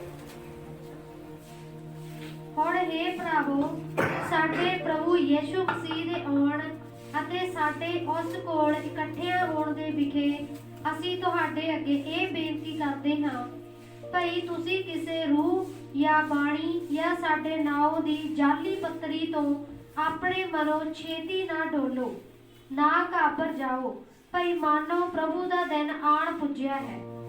ਕੋਈ ਤੁਹਾਨੂੰ ਕਿਸੇ ਤਰ੍ਹਾਂ ਨਾ ਭਰਮਾਵੇ, ਕਿਉਂ ਜੋ ਉਹ ਦਿਨ ਨਹੀਂ ਆਵੇਗਾ ਜਿੰਨਾ ਚਿਰ ਪਹਿਲਾਂ ਧਰਮ ਤਿਆਗ ਨਾ ਹੋ ਲਵੇ ਅਤੇ ਉਹ ਕੁਧਾਰਮਤਾ ਪੁਰਖ ਅਰਥਾਤ ਵਿਨਾਸ਼ ਦਾ ਪੁੱਤਰ ਪ੍ਰਗਟ ਨਾ ਹੋ ਜਾਵੇ। ਇਹ ਦੱਸਿਆ ਗਿਆ ਯਿਸੂ ਮਸੀਹ ਤਦ ਤੱਕ ਨਹੀਂ ਆਵੇਗਾ ਜਦ ਤੱਕ ਪਹਿਲੇ ਸ਼ੈਤਾਨ ਪ੍ਰਗਟ ਹੋਊਗਾ। ਪਹਿਲਾ ਕੁਧਾਰਮ ਦਾ ਪੁੱਤਰ ਪ੍ਰਗਟ ਹੋਊਗਾ, ਉਦੋਂ ਯਿਸੂ ਅੱਗੇ। ਜੋ ਵਿਰੋਧੀ ਹੈ ਅਤੇ ਹਰ ਇੱਕ ਉੱਤੇ ਜਿਹੜਾ ਦੇਵ ਅਖਵਾਉਂਦਾ ਜਾਂ ਪੂਜਿਆ ਜਾਂਦਾ ਹੈ ਆਪਣੇ ਆਪ ਨੂੰ ਉੱਚਿਆ ਕਰਦਾ ਹੈ। ਇੱਥੇ ਕੀ ਹੋ ਗਿਆ? ਪੌਪ ਨੇ ਆਪਦੇ ਆਪ ਨੂੰ ਉੱਚਾ ਕਰ ਲਿਆ। ਪੌਪ ਦਾ ਰੁਤਬਾ ਖੁਦਾ ਦੇ ਬਰਾਬਰ ਹੋ ਗਿਆ। ਇੱਥੇ ਬਾਈਬਲ ਚ ਪੜ੍ਹ ਰਹੇ ਭਵਿੱਖਬਾਣੀ ਕੀਤੀ ਗਈ ਸੀ ਸੰਤ ਪਲੂਸ ਕਹਿੰਦਾ ਹਰ ਇੱਕ ਤੋਂ ਆਪਣੇ ਆਪ ਨੂੰ ਉੱਚਾ ਬਣਾਉਂਦਾ ਹੈ, ਸਾਰੇ ਦੇਵਤਿਆਂ ਤੋਂ ਆਪਣੇ ਆਪ ਨੂੰ ਉੱਚਾ ਬਣਾਉਂਦਾ ਹੈ। ਪੜੋ ਅੱਗੇ। ਇੱਥੋਂ ਤੀਕ ਜੋ ਉਹ ਪਰਮੇਸ਼ਰ ਦੀ ਹੈਕਲ ਵਿੱਚ ਬਹਿੰਦਾ ਹੈ ਅਤੇ ਆਪਣੇ ਆਪ ਨੂੰ ਪਰਮੇਸ਼ਰ ਕਰਕੇ ਵਿਖਾਉਂਦਾ ਹੈ। ਆ ਦੇ ਉਧਰ ਕੀ ਪੜਿਆ, ਆਪਣੇ ਆਪ ਨੂੰ ਪਰਮੇਸ਼ਰ ਕਹਾਉਂਦਾ, ਇੱਧਰ ਭਵਿੱਖਬਾਣੀ ਕੀਤੀ ਕਿ ਉਹ ਆਪਣੇ ਆਪ ਨੂੰ ਪਰਮੇਸ਼ਰ ਕਹਾਉਂਦਾ ਹੈ,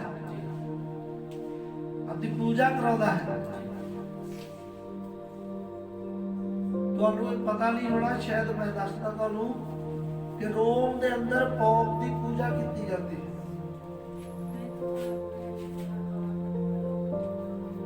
ਪੌਪ ਦੇ ਰੋਮ ਦੇ ਅੰਦਰ ਪੌਪ ਦੀ ਪੂਜਾ ਆਰਾਧਨਾ ਹੁੰਦੀ ਹੈ। ਪੂਜਾ ਹੀ ਹੁੰਦੀ ਹੈ ਜਦੋਂ 84 ਪੌੜੀਆਂ ਚੜ੍ਹ ਕੇ ਉਹਦੇ ਕੋਲੇ ਜਾਣਾ ਪੈਂਦਾ ਹੈ, ਉਹਦਾ ਹੱਥ ਚੁੰਮਿਆ ਜਾਂਦਾ ਹੈ, ਉਹਦੀ ਆਰਾਧਨਾ ਕੀਤੀ ਜਾਂਦੀ ਹੈ, ਉਹਦੇ ਅੱਗੇ ਦੰਡਵਤ ਹੁੰਦੇ ਆ, ਉਹਨੂੰ ਮੱਥਾ ਟੇਕਦੇ ਆ। तो ये हक सिर्फ परमेश्वर दा, वो परमेश्वर दा हक ले रहा है, वो अपने आप को खुदा बना रहा है, वो अपने आप को खुदा बना। ये एक झूठी शिक्षा बहुत बड़ी जिहड़ी मसीह दे विच आई। आमीन आमीन।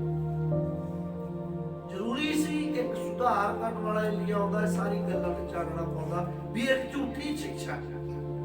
आमीन आमीन। अगली घड़ी ऐड की गई 1925 ਵਿੱਚ ਸਾਡੇ ਟਾਈਮ 1925 ਅਭੀ ਪਿਛਲੀ ਸਦੀ ਜਿਹੜੀ ਲੰਘੀ ਆ 1900 ਵਾਲੀ ਸੀ ਸਦੀ, ਹੁਣ 2000 ਵਾਲੀ ਚੱਲ ਰਹੀ ਹੈ, 2021 ਚ ਆਪਾਂ ਜੀ ਰਹੇ ਕੱਲ ਜਿਹੜੀ 1900 ਲੰਘੀ, ਅਸੀਂ ਤਾਂ 1900 ਸਾਡੇ ਤਾਂ ਜਵਾਨਾਂ ਤੇ ਚੜਿਆ ਹੁੰਦਾ ਕਿ 1900 ਚ ਪੜ੍ਹੇ ਆ।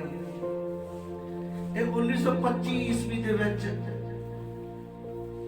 मां मरियम मुर्दे चो जिंदा हो गई ते स्वर्ग विच मौजूद है, एक शिक्षा लागू की गई। मां मरियम मुर्दे चो जिंदा हो गई ते स्वर्ग विच खुदा दे मूहरे विराजमान है, जिंदा शरीरक रूप च, शरीर दे विच जिंदा चलेगी, शरीर लेके चलेगी, उत्थे मौजूद है स्वर्ग विच।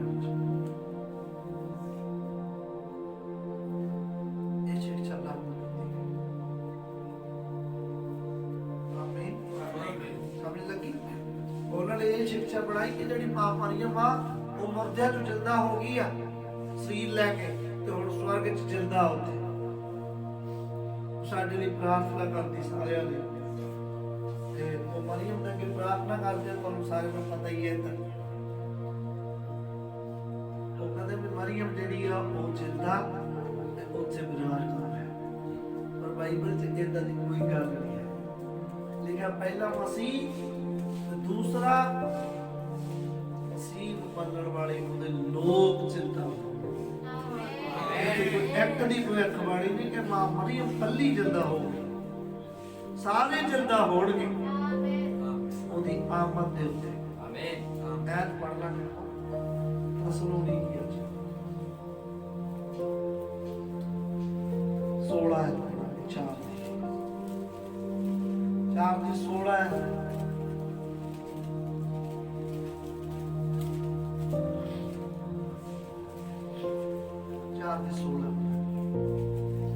सदा आनंद रहो।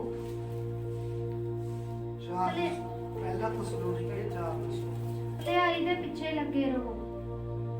4 ਦੀ 16 ਹੈ।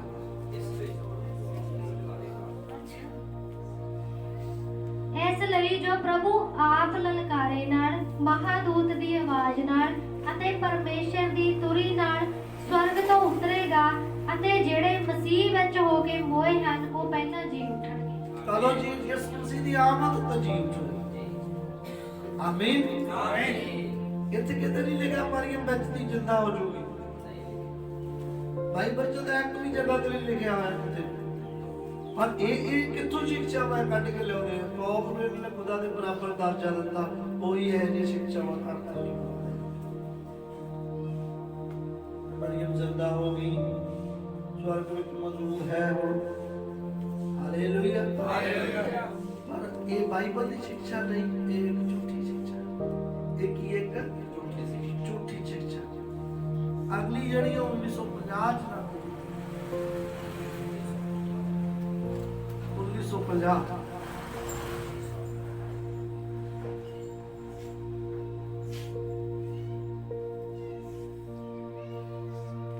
ਇਹ ਕਾਨੂੰਨ ਬਣਾ ਦਿੱਤਾ ਕਿ ਮਰੀਮ ਸਾਡੇ ਗੁਨਾਹਾਂ ਦੀ ਮਾਫੀ ਦੇ ਲਈ ਮਸੀਹ ਅੱਗੇ ਸਿਫਾਰਿਸ਼ ਕਰ। ਵਿਚੋਲਾ ਬਣਾ।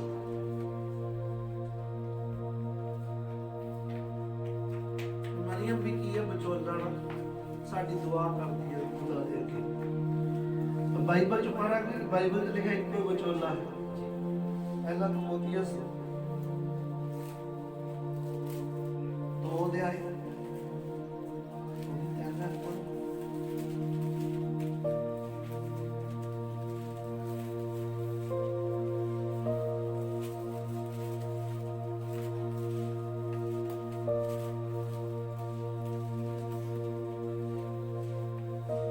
ਪਹਿਲਾ ਤਿਮੋਥੀਉਸ 2 ਅਧਿਆਇ 3 ਤੋਂ ਲੈ ਕੇ ਪੜਾਂਗੇ।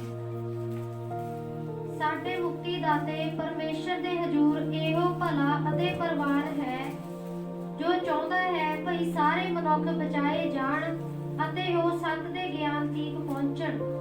ਕਿਉਂ ਜੋ ਪਰਮੇਸ਼ਰ ਇੱਕੋ ਹੈ ਹਰ ਪਰਮੇਸ਼ਰ ਅਤੇ ਮਨੁੱਖਾਂ ਵਿੱਚ ਇੱਕੋ ਵਿਚੋਲਾ ਹੈ ਜਿਹੜਾ ਆਪ ਮਨੁੱਖ ਹੈ ਅਰਥਾਤ ਮਸੀਹ ਯਿਸੂ। ਇੱਕੋ ਵਿਚੋਲਾ ਹੈ, ਕਿਤੇ ਵੀ 2 ਵਿਚੋਲੇ ਹੈਗੇ? ਬਾਈਬਲ ਤਾਂ ਕਹਿ ਰਹੀ ਇੱਕੋ ਹੀ ਵਿਚੋਲਾ ਹੈ। ਆਮੀਨ। ਤਾਂ ਇੱਕੋ ਹੀ ਸਾਡੇ ਲਈ ਸਿਫਾਰਿਸ਼ ਕਰਦਾ ਹੈ। ਵੀ ਪੜ੍ਹੋ ਸਿਫਾਰਿਸ਼ ਉਹਨਾਂ ਨੇ ਕਿਹਾ ਨਾ ਮਰੀਮ ਦੀ ਸਿਫਾਰਿਸ਼ ਕਰਦੀ ਹੈ, ਪਰ ਇਹ ਝੂਠੀ ਸਿੱਖਿਆ ਬਾਈਬਲ ਦੇ ਮੁਤਾਬਕ। ਆਓ ਪੜ੍ਹਾਂਗੇ ਪਹਿਲਾ ਯੋਹਨਾ ਉਸ ਤੋਂ ਦੂਸਰਾ ਅਧਿਆਇ। ਪਹਿਲਾ ਯੋਹਨਾ ਦੂਸਰਾ ਅਧਿਆਇ ਸ਼ੁਰੂ ਤੋਂ ਪੜ੍ਹੋ। ਹੇ ਮੇਰਿਓ ਬੱਚਿਓ, ਮੈਂ ਇਹ ਗੱਲਾਂ ਤੁਹਾਨੂੰ ਇਸ ਲਈ ਲਿਖਦਾ ਹਾਂ ਭਈ ਤੁਸੀਂ ਪਾਪ ਨਾ ਕਰੋ, ਅਤੇ ਜੇ ਕੋਈ ਪਾਪ ਕਰੇ ਤਾਂ ਪਿਤਾ ਦੇ ਕੋਲ ਸਾਡਾ ਇੱਕ ਸਹਾਇਕ ਹੈ ਅਰਥਾਤ ਯਿਸੂ ਮਸੀਹ ਜਿਹੜਾ ਧਰਮੀ ਹੈ। ਅਤੇ ਉਹ ਸਾਡਿਆਂ ਪਾਪਾਂ ਦਾ ਪ੍ਰਾਸ਼ਚਿਤ ਹੈ, ਪਰ ਨਿਰੇ ਸਾਡਿਆਂ ਹੀ ਦਾ ਨਹੀਂ ਸਗੋਂ ਸਾਰੇ ਸੰਸਾਰ ਦਾ ਵੀ ਹੈ। ਦੇਖੋ ਕੀ ਲਿਖਿਆ, ਯਿਸੂ ਮਸੀਹ ਹੈ ਸਹਾਇਕ, ਸਿਫਾਰਿਸ਼ ਕਰਦਾ ਹੈ। ਪਰ ਜਿਹੜੇ ਕਿ ਮਰੀਮ ਵੀ ਸਿਫਾਰਿਸ਼ ਕਰਦੀ ਹੈ, ਮਰੀਮ ਯਿਸੂ ਅੱਗੇ ਕਰਦੀ ਹੈ, ਯਿਸੂ ਅੱਗੇ ਪਿਤਾ ਅੱਗੇ ਕਰਦਾ। ਉਹਨੇ ਬਣਾਇਆ ਨਾ ਪਿਤਾ ਪੁੱਤਰ ਪਵਿੱਤਰ ਆਤਮਾ। ਹਾਲੇਲੂਇਆ ਆਮੀਨ। ਇਹ ਸਾਰੀਆਂ ਸਿੱਖਿਆਵਾਂ ਮਸੀਹਤ ਦੇ ਵਿੱਚ ਐਡ ਕੀਤੀਆਂ। ਇਹ ਝੂਠੀ ਸਿੱਖਿਆ ਸੀ। ਹਾਲੇਲੂਇਆ। ਇਸ ਕਰਕੇ ਇੱਕ ਬਹਾਲ ਕਰਨ ਵਾਲੇ ਏਲੀਆ ਦੀ ਜ਼ਰੂਰਤ ਸੀ। ਆਮੀਨ। ਦੇਖੋ ਯਿਸੂ ਮਸੀਹ ਨੇ ਕਿਹਾ ਸੀ ਕਿ ਏਲੀਆ ਤਾਂ ਆਵੇਗਾ ਅਤੇ ਸਭ ਗੱਲਾਂ ਦਾ ਸੁਧਾਰ ਕਰੇਗਾ, ਪਰ ਮੈਂ ਤੁਹਾਨੂੰ ਆਖਦਾ ਹਾਂ ਕਿ ਏਲੀਆ ਤਾਂ ਆ ਚੁੱਕਿਆ।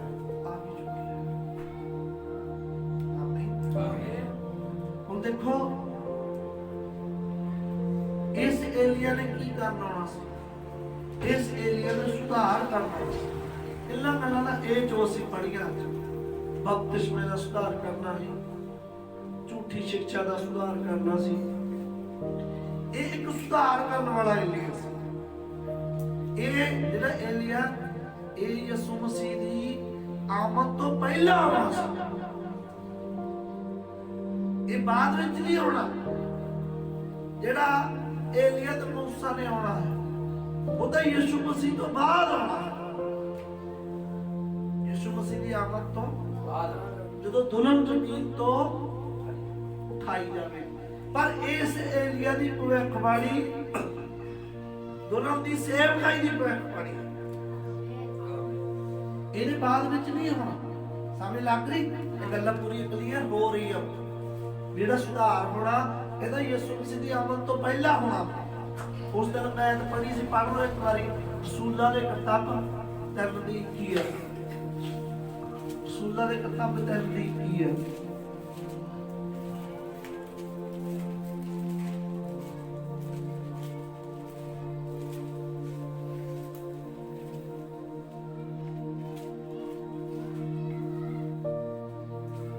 ਜ਼ਰੂਰ ਹੈ ਜੋ ਹੋ ਸਵਰਗ ਵਿੱਚ ਜਾ ਰਹੇ, ਜਿੰਨਾ ਚਿਰ ਸਾਰੀਆਂ ਚੀਜ਼ਾਂ ਦੇ ਸੁਧਾਰੇ ਜਾਣ ਦਾ ਸਮਾਂ ਨਾ ਆਵੇ, ਜਿਨ੍ਹਾਂ ਦੇ ਵਿਖੇ ਪਰਮੇਸ਼ਰ ਨੇ ਆਪਣੇ ਪਵਿੱਤਰ ਨਬੀਆਂ ਦੀ ਜ਼ੁਬਾਨੀ ਮੁੱਢੋਂ ਹੀ ਆਖਿਆ ਸੀ। आमीन। लिखा कि कब तक स्वर्ग रहेगा? जब तक धरती की सारी चीजें तो सुधारे जाता, इतने सुधार आएगा, हर चीज का सुधार। और नबी ने भाई बिली प्राणों ने हर एक चीज का सुधार किया, हर एक चीज, सारी शिक्षा का सुधार।